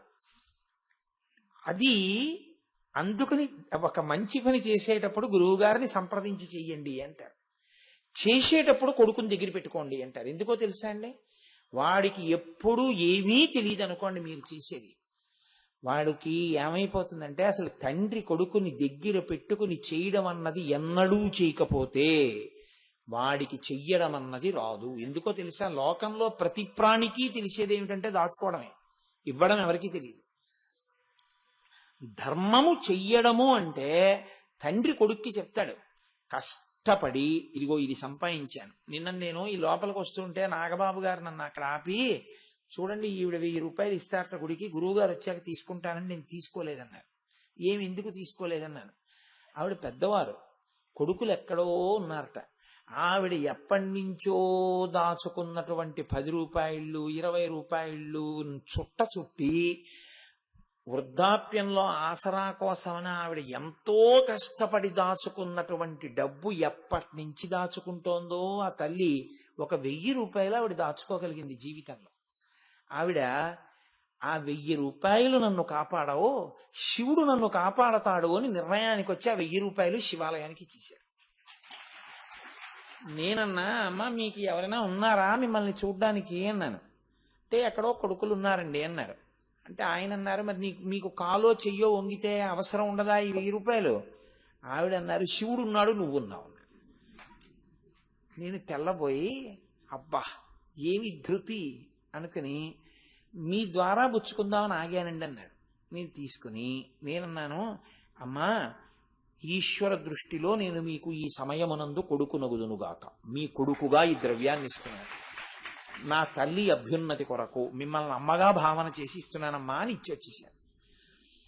కాబట్టి దానము ఇప్పుడు ఒక 100 కోట్లు ఇస్తే ఎంత పుణ్యం వస్తుందో ఆవిడ ఖాతాలో అంతా పడిపోతుంది. ఎందుకో తెలుసా అండి? ఆవిడ ఎన్నేళ్ల నుంచి దాస్తే అయిందో ఆ 1000 రూపాయలు. ఆవిడ ఆ 1000 రూపాయలని తృణప్రాయంగా శివుడు ఉన్నాడు నన్ను చూడ్డానికని ఇచ్చేశారంతే. ఆవిడ అరే ఏమి ధృతి అంటే అది. కాబట్టి మీరు జాగ్రత్తగా గమనించండి. అర్థం కామం, కోరిక మనసు చెప్పకుండా ఉండదు, ఎప్పుడూ దిక్కుమాలిన కోరిక చెప్తూనే ఉంటుంది. దానికి ఏముందంటే నదర, దీనికి నదరగా కనపడ్డవన్నీ నావైతే బాగుంటుంది. నువ్వు తిరస్కరించగలగాలి, నోర్మోయ్. నువ్వు అలా అడగడం ఏంటి? ఎటువంటి శరీరంలో ఉన్నావు? మనుష్య శరీరంలో ఉండి అదే నువ్వు కోరవలసిందే. ఇంకొకసారి ఎప్పుడైనా ఇటువంటి ప్రస్తావన తెచ్చావో అనుశాసన పర్వం ఇంకో 11 మాటలు చదివిస్తాను అని మీరు చెప్పారనుకోండి, అది ఊరుకుంటుంది. మీరు అంగీకరించారనుకోండి, అది మీతో ఎంత తప్పైనా చేయించేస్తుంది. అందుకే అర్థమనర్థం భావయ నిత్యం, కామమును అర్థమును పరిశీలనం చేస్తూ ఉండాలి, ఎప్పుడూ పరిశీలనం చేస్తూ ఉండాలి. ఇది రెండిటిని ధర్మానికి ముడేస్తూ ఉండాలి. ధార్మికమైన కామము ఏ దోషము లేదు, నాకు కొడుకు పుట్టాలి అని కోరుకున్నారు అనుకోండి, తప్పేమిటి? కొడుకు పుట్టాలని కోరుకోవద్దా? మరి పితృరుణం తీరద్దు? నా భార్యా బిడ్డలు కడుపు నిండా అన్నం తినడానికి కావలసినంత ద్రవ్యం కావాలి, ఏమీ తప్పులేదు. నేను కొద్దిగా దాన ధర్మాలు చేసుకోవడానికి నాకు ద్రవ్యం కావాలి, ఏమీ తప్పులేదు. నా ఆరోగ్యం బాగుండాలి, ఏమీ తప్పులేదు. ఇటువంటి ధార్మికమైనటువంటి కోరికలు ఏముంటాయో అవి ధర్మంతో ముడిపడుతోందా? అదొక్కటే మీరు చేసుకోవాల్సిన పరీక్ష. ధర్మంతో ముడిపడింది, మీరేమీ మొహమాట పడక్కర్లేదు, హాయిగా సంతోషంగా మీరు అనుభవించవచ్చు. ఈశ్వరుడు అందుకే ఇచ్చాడు భోగస్థానాలు, మీరు చక్కగా అనుభవించవచ్చు. ఓ కొబ్బరికాయ బెల్లం ముక్క ఈశ్వరుడికి నైవేద్యం పెట్టి కొబ్బరికూరు బెల్లం తినచ్చు. ఈశ్వరుడికి పాయసం నైవేద్యం పెట్టి తినచ్చు, మీ ఆరోగ్యం అనుమతిస్తే. ఇది అసలు తప్పు. ఇలా నేను ఇటువంటి కోరిక నా మనసులోకి రాకూడదు, ఇది ధర్మముతో ముడి పట్టలేదు. ఆ కోరిక అసలు ఈశ్వరుడి దగ్గర కాదు, నీలోకే రాకూడదు. ఈ పరిశీలనము నీకొస్తే నేను ప్రీతి పొంది నువ్వు అడగవలసిన అవసరం లేకుండా నేను నిన్ను చూస్తాను. ఇది ఆయన వృషభమునెక్కి తిరగడం, అది ధర్మము మీద ఎక్కి తిరగడం. అందుకే నేను అంటే ఏదో నా ఉపన్యాసం పూర్తి చేయాలి కాబట్టి అంతవరకే చెప్తున్నాను, కానీ మళ్ళీ ఈ ధర్మాన్ని అందరికీ పనికొచ్చే ధర్మాలు అని కొన్ని ఉంటాయి, సామాన్య ధర్మములు అంటారు. సామాన్య ధర్మములు సమస్త మానవాళికి ఉంటాయి, ఇతర ప్రాణులకు ధర్మం అన్న మాట లేదు. ఎందుకో తెలుసా అండి? వాటికి శాస్త్రము పనికిరాదు, గురువు ఉండడు, వాటికి అసలు తమని తాము సంస్కరించుకోవలసిన అవసరం వాటికి ఏమి ఉండదు. వాటి అన్నిటికీ కలిపి ఒకటే ధర్మం, పశుధర్మం. మనకో నిరంతరం మారిపోతూ ఉంటుంది ధర్మం. నేను ఇప్పుడు ఇలా ఉన్నాననుకోండి, నేను ప్రవచనం చేసేవాడిగా నా ధర్మం నేను నిర్వర్తించాలి. నా రాగద్వేషాలకి లేకపోతే నాకున్నటువంటి మనసులో అభిప్రాయాలకి అనుగుణంగా శాస్త్రాన్ని మార్చే ప్రయత్నం చెయ్యకుండా శాస్త్రమునకు కట్టుబడి మాట్లాడడం నా ధర్మం. నేను ఇది దిగిపోయి ఇంటికి వెళ్ళిన తర్వాత నా భార్య నాతో ఏదైనా ఒక ఇంటి సమస్య గురించి చెప్తోందనుకోండి, అప్పుడు నాది భర్తృధర్మం. నేను ఆమె భర్తగా, ఇంటి యజమానిగా దాన్ని విని పరిశీలించి ఎలా పరిష్కరిద్దాం అని చెప్పడం నా ధర్మం. అంతేకాని అప్పుడు మెట్ట వేదాంతం చెప్పకూడదు దానికి. అలాగే నా కొడుకు దగ్గర నిలబడ్డాను అనుకోండి, పితృధర్మం. నా తల్లి దగ్గర నిలబడ్డాను అనుకోండి, పుత్రధర్మం. రేపు ఆఫీస్కి వెళ్ళాను అనుకోండి, ఉద్యోగి ధర్మం. ధర్మము ఒక్కలా ఉండదు. ఏకాదశి వచ్చిందనుకోండి ఉపవాసం ధర్మం, ద్వాదశి వచ్చిందనుకోండి పారణ ధర్మం. ధర్మము నిరంతరము మారుతూ ఉంటుంది. మారిపోయే ధర్మాన్ని, ఎవరి స్థానంలో ధర్మాన్ని వాళ్ళు పట్టుకోవాలి. అది అతిక్రమించడమే అన్నిటికన్నా దోషభూషితం. అది తెలియక ఏం చేస్తారంటే, చాలా నేను బాగా ప్రవర్తించేస్తున్నాను అనుకుంటారు. అది ధర్మమన్న చట్రములోకి ఇమడలేదు, మిమ్మల్ని రక్షించదు. మీరు ఎప్పుడూ జ్ఞాపకం పెట్టుకోవలసిన మాట అదొక్కటే. ధర్మమన్న చట్రంలోకి ఇముడుతోంది మీరు చేసే పని, మీకు శ్రీరామ రక్ష. ధార్మిక చట్రములోకి ఇమిడినటువంటి కోరిక ఈశ్వరానుగ్రహమును కల్పిస్తుంది. దాని యందు దోషమేమీ ఉండదు. నీ భార్య యందు నీకు కామముంది, పరమధార్మికము. నివర్తయమనోమత్త స్వజనే క్రియతాం మనః అని చెప్పింది సీతమ్మ. నీ భార్య యందు నువ్వు మనసు పెట్టుకో, పరమధార్మికం. పరస్త్రీ యందు నీ మనసు ప్రవర్తించింది, మూలఘాతి, నశించిపోతావు పుత్రమిత్ర కళత్రాదులతో. వెంటనే తిప్పియాలి మనసుని, తప్పు. ఉత్తర క్షణం కామాక్షి అమ్మవారిని చూడు, నా తల్లి కామాక్షి ఉన్నది ఆవిడ్లో అని పరిశీలనం చేసి నీ మనసు తిప్పాలి, లేకపోతే పాడవుతావు. అంటే కామము ధర్మముతో ముడిపడుతూ ఉండాలి, అర్థము ధర్మముతో ముడిపడుతూ ఉండాలి. అర్ధకామములు ధర్మముతో ముడిపడిపోతే నీ ప్రయత్నం లేకుండా సిద్ధించేది మోక్షమే. అన్నం తింటే కడుపు నిండినట్టు, నీళ్లు తాగితే దాహం తీరినట్టు ఈశ్వరుడు ఏం చేస్తాడంటే, ఇదే భక్తితో కూడిన కర్మాచరణము అని పేరు. ఒక్క భగవంతుడి దగ్గర కూర్చుని గంట కొట్టడం, దీపారాధన చేయడం, మారేడు దళాలతో పూజ చేయడం పూజ నువ్వు అనుకుంటే అంతకన్నా పిచ్చి పొరపాటు ఇంకొకటి లేదు. ఈశ్వరుడు సంతోషించేది నీ జీవితము ఈ చట్రములోకి ఇముడుతోందా. కాబట్టి నిరంతర ఈశ్వరానుసంధానము అన్న మాటకు అర్థం ఏమిటో తెలుసా అండి? ఏది చేస్తున్నా మీరు ధర్మంలోకి ఇముడుతున్నారా అదొక్కటే చూడండి, మీరు ఇమిడిపోయారంతే. ఇలా నేను లేవచ్చా, నేను అలా లేవకూడదు 7 గంటలకి, మార్చుకోండి. లేవగానే నేను పేపర్ చదవచ్చా, చదవకూడదు, నేను సంధ్యావందనం చేయాలి, చెయ్యండి. నేను గోచి పోసి పంచె కట్టుకోకుండా లుంగీ కట్టుకుని పూజ చేయచ్చా, చేయకూడదు, చేయకండి. ఉత్తరీయం లేకుండా పై వస్త్రంతో నేను అన్నం తినచ్చా, తినకూడదు, తినకండి. ఎప్పుడు ఈశ్వరానుసంధానం చేస్తారు మీరు?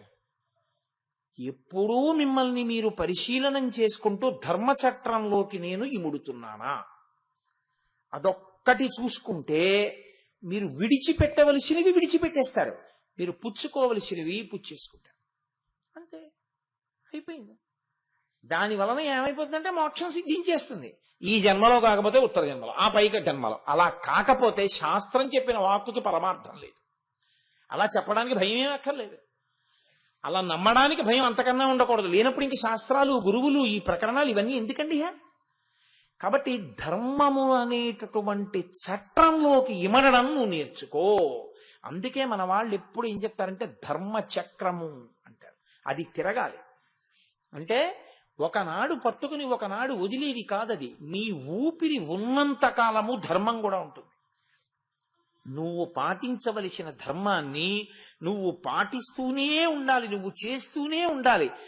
ధర్మముతో బ్రతకడమా, ధర్మమును విడిచిపెట్టి సుఖించడమా అన్న ప్రశ్న వస్తే ధర్మమును విడిచిపెట్టి సుఖించడం కన్నా ధర్మాన్ని పట్టుకుని ఏడుస్తానన్నాడు రామచంద్రమూర్తి. అందుకే సమస్త పిపీలికాది పర్యంతము కూడా ఆయనతో కలిసిపోయి ఆయననే ప్రార్థన చేశాయి, ఆయనని చూస్తే పొంగిపోయి. ఆయన వాలితో స్నేహం చేస్తే 5 నిమిషాలు సీతమ్మని తీసుకొచ్చేయచ్చు. ఆయనే తన తమ్ముడు భార్యని ఎత్తుకెళ్ళిన వాడు, సుగ్రీవుడి భార్యని. ఆయనతో నాకు స్నేహం ఏంటి? నాకు అక్కర్లేదు. వాలిని చంపి సుగ్రీవుడితో స్నేహం చేసుకుంటాను. ధర్మంలో ఉన్నవాడితో నాకు స్నేహం కావాలి. అధర్మంలో ఉన్నవాడితో స్నేహం చేసి ధర్మచట్రంలోంచి నేను జారనన్నాడు ఆయన. దానివల్ల చాలా కష్టపడ్డాడు. సుందరకాండ వచ్చింది.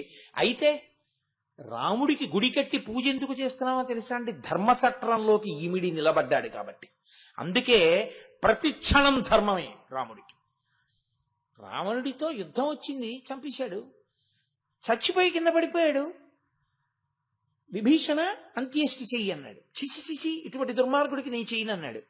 స్నేహితుడి అన్నయ్య నాకు అన్నయ్యే, నీ చేసేస్తాను నువ్వు చేయకపోతే. మీరు చేయడం ఏమిటి? అంతే. ఒకసారి శరీరం పడిపోయిన తర్వాత ఇంకా దాంతో ఏ విధమైనటువంటి శత్రుత్వము లేదు. జడమై పడిపోయిన శరీరానికి శత్రుత్వం ఏంటి? దానికి చెయ్యవలసిన కర్తవ్యం ఇప్పుడు బతికున్నవాడి మీద ఉంది. అది వాడి ధర్మం, వాడు చెయ్యాలి. లేకపోతే వాడెప్పుడో జారిపోయాడు, నువ్వు జారిపోతావు. నీ ధర్మం నువ్వు చెయ్యాలి. నువ్వు చేస్తావా? నీ చెయ్యినా? నీ చేస్తాను మహాప్రభోం చేశాడు విభీషణుడు. ఇది మనిషి ప్రయత్నపూర్వక పరిశీలనం చేత ఇమడడం రావాలి. మనసు ఎప్పుడు ఏం చెప్తుందో తెలుసా అండి? ఇక్కడి నుంచే జారు అని చెప్తుంది. అందులో ఇమడకు, సుఖము దొరికిందా లేదా అది చూడు. అంతేగాని ఎందుకు ఆ పిచ్చేవన్నీ అని. మీరు చూడండి, లోకంలో ఒక మాట ఉంటుంది, if you want to hang a dog call it in another name అని ఇంగ్లీష్లో ఒక ప్రొవెర్బ్. కుక్క చాలా మంచి విశ్వసనీయమైన జంతువు, అత్యంత ప్రేమతో ఉంటుంది. యజమాని కోసం ప్రాణం వదిలిపెట్టడానికే సిద్ధపడుతుంది. కానీ కుక్క ద్వారం దాటి లోపలికి రాకూడదు, వస్తే ఈశ్వరుడు ఆ రోజు ఆహారం తీసుకోడు. కాబట్టి కుక్కని ప్రేమతో చూడవచ్చు. కానీ ఆ కుక్కను చంపేద్దాం అనుకున్నాడు. ఇన్నాళ్ళు సేవిస్తున్న కుక్కను చంపేస్తానంటే బాగుండదు కదా. అందుకని ఏమన్నాడంటే, నేను పులిని చంపేస్తున్నానని చంపేశాడు. అది పులండి, అయ్యి బాబోయ్ అంటూ చంపేశాడు. కుక్కని చంపేయాలని నిర్ణయానికి వచ్చి పులిని పేరు పెట్టి చంపేయడం ఎటువంటిదో, అందరికీ పనికొచ్చేటటువంటి సనాతన ధర్మంలోని ధార్మిక చట్రంలోంచి ఇవన్నీ మూఢనమ్మకాలని పైకి తీయడం కూడా అటువంటిది. ధార్మిక చట్రంలోకి నువ్వు ఇమిడితే నీ అభ్యున్నతి. సుఖాల కోసం ధార్మిక చట్రంలోంచి తప్పించే ప్రయత్నం చేయడం వ్యక్తి అభ్యున్నతిని నాశనం చేయడమే. కాబట్టి ధర్మచట్రంలో ఇమడమనే చెప్పాలి ఎవరు చెప్పినా. అందుకే ఎప్పుడు బోధ దేని మీదకి వెడుతుందో తెలుసా అండి? ధర్మం ధర్మం ధర్మం, దాని మీదే కూర్చుంటుంది. అందుకే సనాతన ధర్మంలో అన్నిటికన్నా సర్వోత్కృష్టమైన సేవ ఏది అని అడిగారు. అన్నదానం చేయడం, ఉచిత కంటి శస్త్రచికిత్సలు చేయడం మంచివే, నేను కాదంటలేదు. కానీ పతాక స్థాయిలో మంచి ఏమిటో తెలుసా అండి? మంచి మాట చెప్పడమే. మంచి మాట మనిషిని మార్చేస్తుంది. మనిషిని మారిస్తే వాడు దేవుడు అయిపోతాడు. మంచి మాట లేకుండా నువ్వు అన్నం పెట్టావు, శరీర బలంతో వాడు చెయ్యకూడని పని చేయడానికి వాడు సిద్ధపడచ్చు. అప్పుడు నువ్వు పెట్టిన అన్నం ఉపకారానికి పనికి రాకపోవచ్చు. కానీ చెప్పిన మంచి మాట మాత్రం తప్పకుండా మంచి కొరకే పనికొస్తుంది. వాడు దుర్మార్గుడై విడిచిపెట్టాడు, నీ దోషం ఏం లేదు అందులో. కానీ చెప్పగా చెప్పగా చెప్పగా చెప్పగా ఎప్పటికైనా పనికొస్తుంది. రామకృష్ణ పరమహంస ఒక మాట చెప్తుండేవారు. బోధ గురించి చెప్తూ ఆయన అన్నారు, ఒకానొకప్పుడు ఒక దొంగ ఒక రాజుగారి ఇంట్లో కన్నం వేయడానికి వెళ్ళాడు. ఆయన అనుకున్నాడు బాగా చీకటి పడిపోయింది కదా, రాజు రాణి పడుకుంటారనుకుని ఆ గదిలోకి వెళ్ళాడు. రాజుగారు రాణిగారు ఇంకా తెలివిగా ఉండి మాట్లాడుకుంటున్నారు. రాణిగారు అంటోంది, ఒక్కతే కూతురు కదా, మన ఇంటికి ఎవరల్లుడుగా వస్తాడో అతనికే రాజ్యం అంతా ఇచ్చేయాలి కదా, మంచి పిల్లాన్ని చూసి మన అమ్మాయికి ఇచ్చి చేద్దాం, అంత అందాల రాశి కదా మన కూతురు అని అంటే భర్త అన్నాడు, అవును, కానీ ఎవరికిచ్చి మన అమ్మాయిని పెళ్లి చేస్తానన్నా ఉత్తరోత్తర అంతా వాడికే చెందుతుందని మంచివాడిలా ప్రవర్తిస్తాడు ప్రతివాడు. కాబట్టి నేనేం చేస్తానో తెలుసా? సర్వసంగ పరిత్యాగం చేసిన వాడు ఉంటాడే, అలాంటి వాడిని ఒకడిని చూస్తాను, చూసి పిల్లనిస్తాను. ఆయన ఏదో అన్నాడు మాట వరుసగా ఆ మాట. ఇది ఆ దొంగ విన్నాడు. వాడనుకున్నాడు అని రేపు ఈశ్వరుడికి అటువంటి మంచి పిల్లాడొకడు దొరకాలి అని కోరుకుని మన ఇద్దరం కలిసి గుడికెడదాం నీలకంఠేశ్వరాలయానికి. అలాగే అందావిడ. వీడనుకున్నాడు, ఇప్పుడు నేను ఇక్కడ వజ్రాలు వైడూర్యాలు దొంగిలించడం ఎందుకు, ఈ రాజ్యమే నాదైపోతుంది. రేపు నేను ఏ కోరిక లేని వాళ్ళ ఏదో తెల్లటి బట్ట లేకపోతే ఏ రంగు బట్ట కట్టుకుంటే లోకం ఇంకా ఆయన ఏ హింస చెయ్యడని నమ్ముతుందో అటువంటి బట్ట ఒకటి కట్టుకుని గుడి మెట్ల మీద కూర్చుంటాను. కూర్చుంటే రాజుగారు అటుగా వచ్చి, కుర్రాడు ఇలా ఉన్నాడు, మంచి బాగున్నాడు అనుకుని ఒకవేళ నన్ను అల్లుండి చేసేసుకుంటే అంతా నాదే అయిపోతుంది కదా, గొడవ వదిలిపోతుంది అని వాడు అలాంటి బట్ట కట్టుకుని గుడి మెట్ల మీద కూర్చున్నాడు. రాజు రాణి అలా వెళ్ళిపోతూ నిజంగా వాడిని చూసి, అబ్బా ఎంత బాగున్నాడో, బలాఢ్యుడు, కండలు తిరిగి ఉన్నాడు, మంచి తేజోవంతుడు, వీడికి పిల్లనిస్తే బాగుంటాడు అని, ఏమాయ్ నీకు పిల్లనిస్తాం, మా అమ్మాయిని చేసుకుంటావా, నేను మహారాజుని. వాడు ఒక్కసారి ఆ బట్ట కట్టుకోగానే, వాడు అటువంటి భావనతో అక్కడ కూర్చోగానే వాడికి అనిపించింది, నటన చేద్దామని కూర్చుంటేనే పిల్లనిస్తున్నారే, నిజంగా నేను ఇటువంటి భావనతోనే ఉండిపోతే నేను ఏది పొందుతానో అనుకుని నాకు ఏమీ అక్కర్లేదని వాడు నిజంగా అన్ని విడిచిపెట్టేశాడు. కాబట్టి బోధ ఒక మాట మార్చేస్తుంది మనిషిని. ఒక్క మాట ఎంతంత దూరం తీసుకెడుతుందో. అందుకని ధర్మాన్ని బోధ చేస్తూనే ఉంటారు. దీని కొరకే మహాత్ములైనటువంటి వారు అలా కష్టపడి దేశ సంచారం చేస్తూనే ఉంటారు. వాళ్ళ కర్మ ఎందుకు తిరగడం అంటే వాళ్ళ కొరకు కాదు, ధర్మాన్ని నిలబెట్టుట కొరకు. కాబట్టి వృషభధ్వజ అన్న నామంలో మీరు అర్థం చేసుకోవలసింది, పట్టుకోవలసిన ధర్మచట్రంలోకి మీరు ఇమిడితే ఈశ్వరుడు మిమ్మల్ని ఎప్పుడూ రక్షిస్తూ ఉంటాడు. ధర్మ అన్న దాని అర్థం ఏమిటో తెలుసా అండి? మీరు దీపం దేనికి పెట్టారు? పురుగుల్ని చంపేద్దామనే. కార్తీక దీపం అని త్రయంబక స్వరూపంగా దాన్ని అక్కడ పెట్టారు. దీపపు పురుగు అందులో పడిపోయినది, దాని లక్షణం. మీరేం చేస్తారు? దాంతో మీకేమీ సంబంధం ఉండదు. మీరు చీరపేను అంటారు, మీరు ఎప్పుడన్నా చూసే నల్లగా ఉంటుంది, చేపలా పరిగెడుతుంటుంది, అది బట్టల్లో చేరిపోతుంది. ఇలా బట్ట విప్పారనుకోండి, మెరుస్తూ తెల్లగా కింద పడుతుంది. అది చీరపేను ఉంది. మీరు ఆ చీరపేలు కొట్టలేదనుకోండి, అది వెంటనే పరిగెత్తి మళ్ళీ పుస్తకాల్లోకో బట్టల్లోకో చేరిపోతుంది. చీరపేనుని మీరు చంపారు. ఇప్పుడు గృహస్థుకి దోషం వచ్చిందా? దోషం రాదు, లేకపోతే వాడి బట్ట ఎలా నిలబడుతుంది, పుస్తకం ఎలా నిలబడుతుంది ఇంట్లో? అంటే చీరపేను చంపాడు తప్పులేదు, పేలు చెమటకు పడతాయి. దువ్వెన పెట్టి ఇలా అన్నాడు, 4 పేలు ఎగిరిటో పడిపోయి.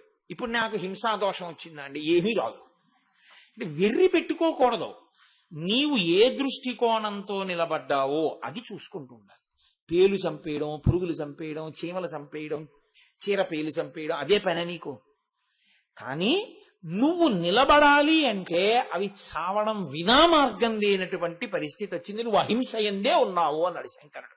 నేనంటలేదండో, ఈశ్వరుడు అన్నాడు.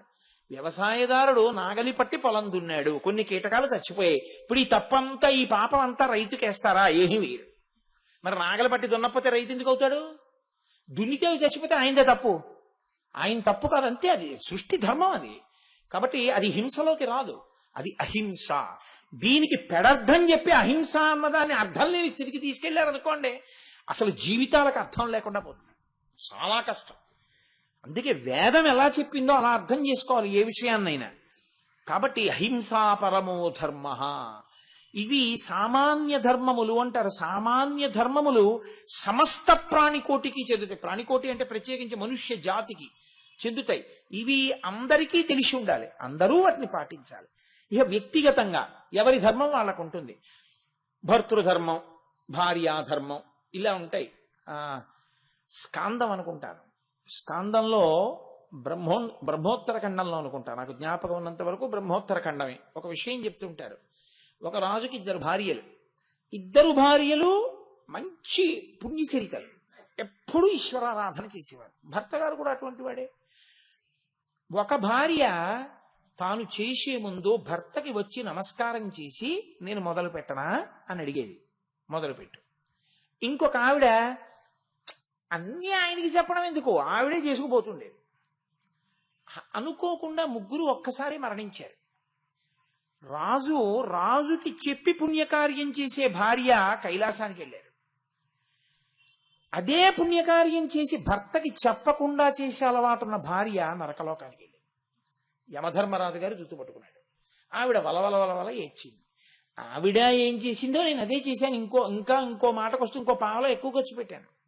అదేంటి నన్ను ఇక్కడికి తీసుకొచ్చారండి. నీకో ధర్మం అంటూ ఒకటి ఉంది, చట్టంలో ఇమడవ నువ్వు చేసిన పని. Answer any 5 of the following అని అడిగారు. ఇచ్చిన 8 5 నువ్వు రాయాలి. ఇంతకన్నా మంచి ప్రశ్నలు వదిలేశారు ఏంటండి? అవి రాస్తానన్నావు, ఫెయిల్ చేస్తారు. నీకు ఇంకా మంచి ప్రశ్నలు అనిపించినా నువ్వు అవి రాయకూడదు, ఇక్కడ ఇచ్చినవే రాయాలి. ధర్మం అంటే అంతే. మీ భర్తకి నమస్కరించి ఆయన అనుమతితో చెయ్యి పూర్ణం అవుతుందని చెప్పాడు. అంతే, అలాగే చెయ్యాలి. నువ్వేం చేశావు? అలా ఎప్పుడు చేయలేదు, నువ్వే చేశావు. నువ్వే చేసింది ధర్మం అన్న చట్టంలోకి ఇప్పుడు రాలేదు. నువ్వు అడగలేదు, చెప్పలేదు, నమస్కరించలేదు. ఈ అతి స్వతంత్రత ధర్మ చట్టంలోకి ఇమడలేదు కాబట్టి నువ్వు చేసినవి 0.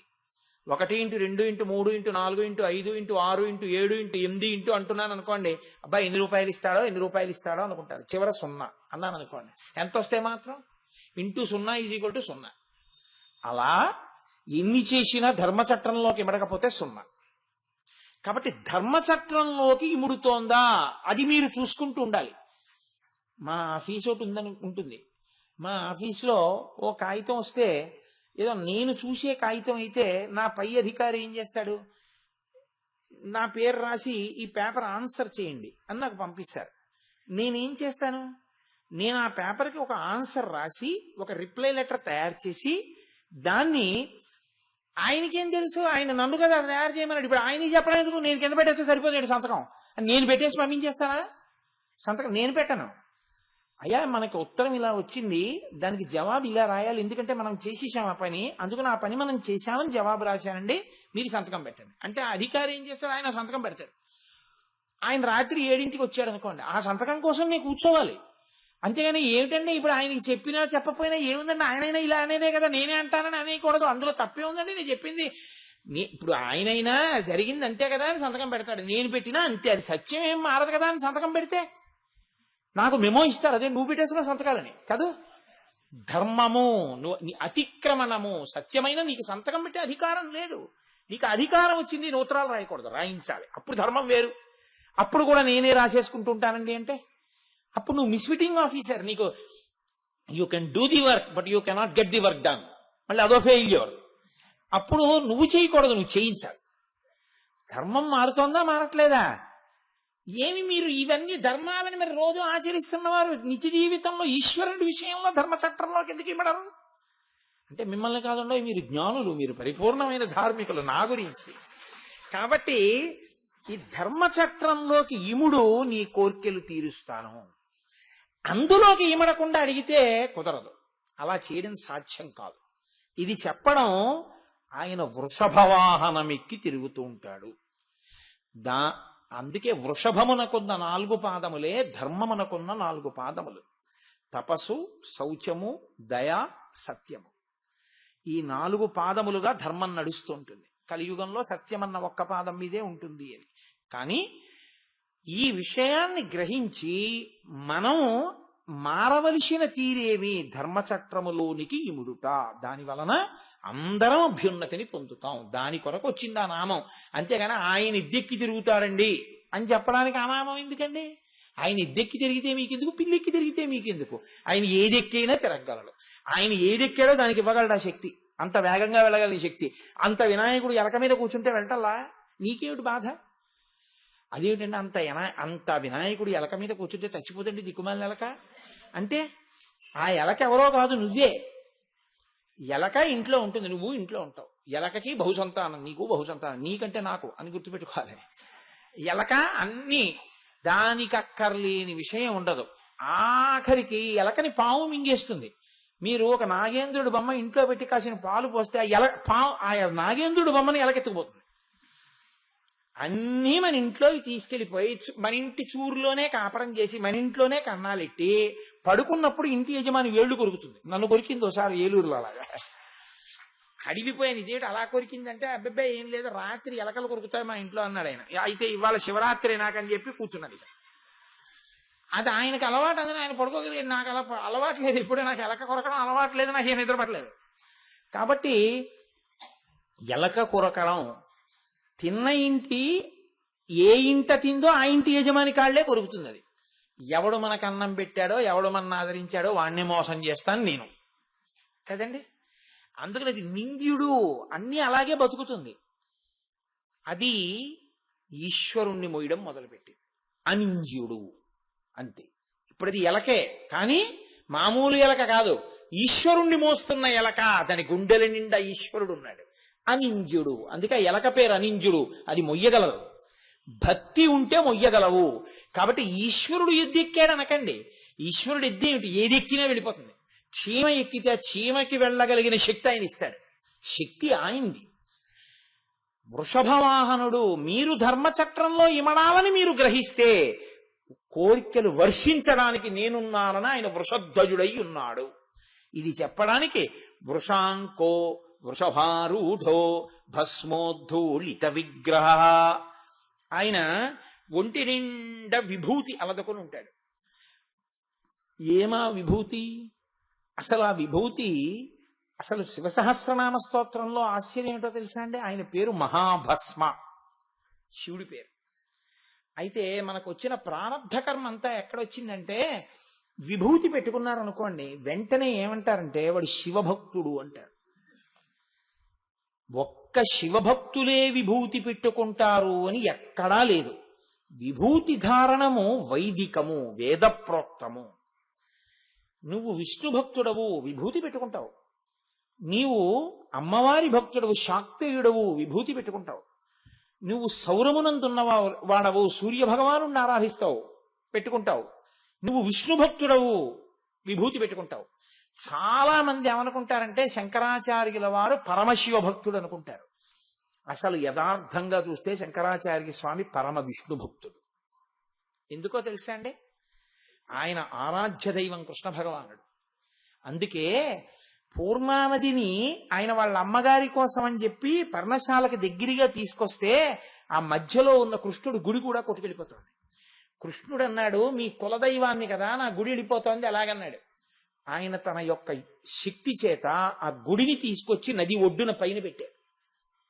ఇప్పటికీ ఉందండి. మహానుభావుడు గుడి శంకరాచార్య స్వామి వారి పూర్ణానది అమ్మగారు శంకరాచార్యుల వారిని ప్రసవించినటువంటి గదిని కూడా తన శక్తితో తెలుసుకున్నారు.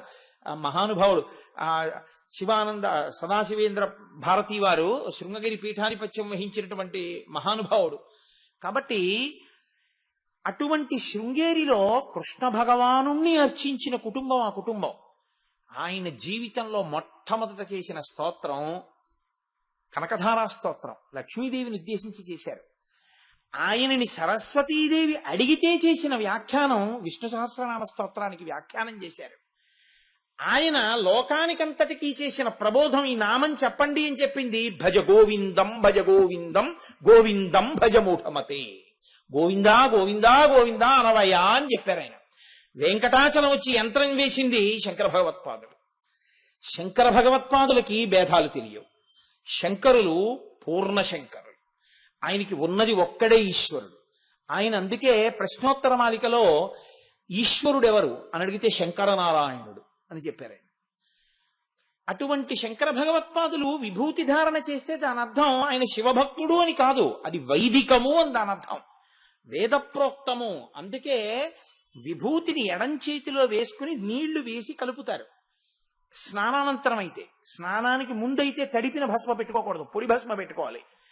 పెట్టి కుడి చేతితో మూసి ఒక మాట చెప్తారు, అగ్నిరితి భస్మ వాయురితి భస్మ స్థలమితి భస్మ వ్యోమేతి భస్మ సర్వగుంభవాయితుకుం భస్మామలో వాంగ్మన ఇత్యేతాని చక్షుగంశకరణాని భస్మాని అని వేదమంత్రంతో దాన్ని నీటితో తడిపి అప్పుడు ఈ 2 వేళ్లతో ముందు తీసి ఈ వేలుతో బొటన వేలుతో రాసి ఇప్పుడు ఈ 3 వేళ్లు తీసి ఈ 2 వేళ్లే ఈ పాలభాగమునకు తగలాలి. ఇలా తీసుకొచ్చి ఇక్కడ ఆపి బొటన వేలిని 2 వేళ్ల మధ్యలో పెట్టి 2 పైకెత్తి ప్రతికూలంగా అప్పుడు బొటన వేలి ఇలా వెళ్ళాలి. అలా కాని పెట్టుకుంటే 9 దేవతలు లలాటం మీదకి ఆవాహన అవుతారు. అది వైదికముగా విభూతి అందుకు పెట్టుకుంటారు. అనుశాసనిక పర్వంలో పరమశివుడు పార్వతీదేవితో చెప్తూ నేను విభూతిని ఎందుకు సృష్టించానో తెలుసా? చాలా మంది యొక్క అభిప్రాయం ఏమిటంటే బూది, కేవలం బూది అనుకుంటుంటారు. కాదు, మనం పెట్టుకునేటటువంటి విభూతిని తయారు చేసేటటువంటి విధానాన్ని స్కాందంలో బ్రహ్మోత్తర ఖండంలో చెప్పారు. అది ఆవు పేడని కొన్ని మంత్రాలతో చేస్తారు. నేను ఒక చోట శ్రీశైలంలో చూశాను. ఆవు పేడని అలా కాల్చి అటువంటి మంత్రములతో ఆ విభూతి తయారు చేస్తారు. ఎంత తేలిగ్గా ఉంటుందో, ఎంత గట్టిగా ఉంటుందో అది. ఆ విభూతిని సజల భస్మ అంటారు, నీటితో కలిపి పెట్టుకుంటారు. ఆ పెట్టుకునేటప్పుడు ఇంకొక శ్లోకం, ఎన్నో శ్లోకాలు చెప్తారు. త్రయంబకం యజామహే సుగంధిం పుష్టివర్ధనం ఉర్వార్కమివ బంధనాం మృత్యోర్ముక్షీయమామృతాత్ అంటూ తల మీద పెట్టుకుంటారు. ఎందుకంటే చిట్ట చివర విడినప్పుడు ఆ బ్రహ్మరంధ్రంలోంచి పైకి వెళ్ళే శక్తి రావాలి అని తల మీద అడ్డంగా విభూతి రేఖ పెట్టుకుంటారు. అలా 15 స్థానముల యందు విభూతిని ధారణ చేస్తారు. ఒక్కొక్క చోట ధారణ చేస్తున్నప్పుడు ఒక్కొక్క రకమైన ఫలితము ఆవాహన అవుతుంది. 9 దేవతలు లలాటం మీదకి వస్తారు. అందులో పరమశివానుగ్రహంతో సహా ఉంటాయి. శ్రీకరంచ పవిత్రంచ రోగదోష నివారకం లోకవస్యకరం పుణ్యం భస్మత్రైలోక్యపావనం. కనీసంలో కనీసం ఆ మంత్రం చెప్తారు. ఈ భస్మ రోగమును శోకమును నివారిస్తుంది. ఇదే పరమశివుడు, ఇది నాకు సర్వదా కృప చేస్తుంది, లోకమంతటి చేత గౌరవింపబడదగినటువంటి ప్రవర్తన నా యందు కల్పిస్తుంది అని మంత్రం చెప్పి 3 రేఖలుగా ఆ భస్మని ధరిస్తారు. భస్మ మహదైశ్వర్యం. అందుకే చాలా మంది ఏమనుకుంటారంటే భస్మ అంటే అది ఇంకా దానికన్నా పనికిరానిది లోకంలో ఇంకోటి ఉండదు, బూడిద పూసుకునేవాడు అనుకుంటారు. కాదు, భస్మ అని దానికి ఎందుకు పేరు వచ్చిందో తెలుసా అండి? అమరకోశం అండి. అదే భగవంతుని యొక్క పరమైశ్వర్యము, అష్టసిద్ధులతో సహా ఈశ్వరస్య భావనతో సహా సమస్తము విభూతియే. విభూతిం భూతకరీ పవిత్రజననీ పాపౌఘ విధ్వంసనీ సర్వోపద్రవనాశినీ శుభకరీ సర్వార్థ సంపత్కరీ భూత ప్రేత పిశాచ రాక్షస గణారిష్టాది సంహారిణీ తేజోరాజ విశేషమోక్షణకరీ విభూతి సదాధార్యతాం అంటూ ఆ విభూతిని అంత నమస్కారం చేసి ఆ విభూతి ధారణ చేస్తారు విభూతి పెట్టుకునేటప్పుడు. ఆ విభూతి అంత శక్తివంతం. అది దాని పేరు భస్మ. భస్మ అని ఎందుకంటారో తెలుసా అండి? స్కాందంలో వ్యాస భగవానుడు చెప్పాడు దాన్ని ఎందుకు భస్మ అంటారు. భ అంటే కాలుస్తుంది, స్మ అంటే గుర్తు చేస్తుంది. రెండు లక్షణములు దాని ఎందున్నాయి కాబట్టి దాన్ని భస్మ అంటారు. ఎందుకు భస్మ పెట్టుకుంటారంటే దేన్ని కాలుస్తుంది? పాపమును కాలుస్తుంది. పాపం అనగా ఏమి? మీకు ఈశ్వరుడికి మధ్యలో ప్రతిబంధకంగా వచ్చి మీరు ఈశ్వరుణ్ణి చేరకుండా అడ్డుపడిపోయేటటువంటిదేదో దానికి భస్మ అని పేరు. అటువంటి పాపాన్ని కాల్చేసి ఇప్పుడు మిమ్మల్ని ఈశ్వరుడి దగ్గరికి తీసుకెడుతుంది. దీని వలన స్మ అస్తమానం భగవంతుడు స్మరణలోకి రావడం, ఈశ్వరుణ్ణి స్మరణలోకి ఎలా తెచ్చుకోవాలి అన్న కోరిక మీ యందు జనిస్తాయి భస్మధారణ చేత. ఇది ఎక్కడి వరకు వెళ్ళిపోతుందంటే అంత్యమునందు కూడా ఈశ్వరనామ స్మరణ చేయగలిగిన శక్తి వస్తుంది. అందుకే అది పరమైశ్వర్యం. ఇంకింతకు మించిన ఐశ్వర్యం ఏముంటుందంటే అది ఇచ్చింది ఇంకోటి ఏమి ఇవ్వదనుకుంటున్నారు? పరమశివుడు పెట్టుకునేటటువంటి భస్మ ఏమిటో తెలుసా అండి? ఆయన భస్మోద్ధూళిత సర్వాంగం, ఒళ్ళంతా భస్మ రాసుకుంటాడు. ఎందుకు రాసుకుంటాడో తెలుసా? ఈ ప్రపంచమంతా లయం అయిపోతుంది.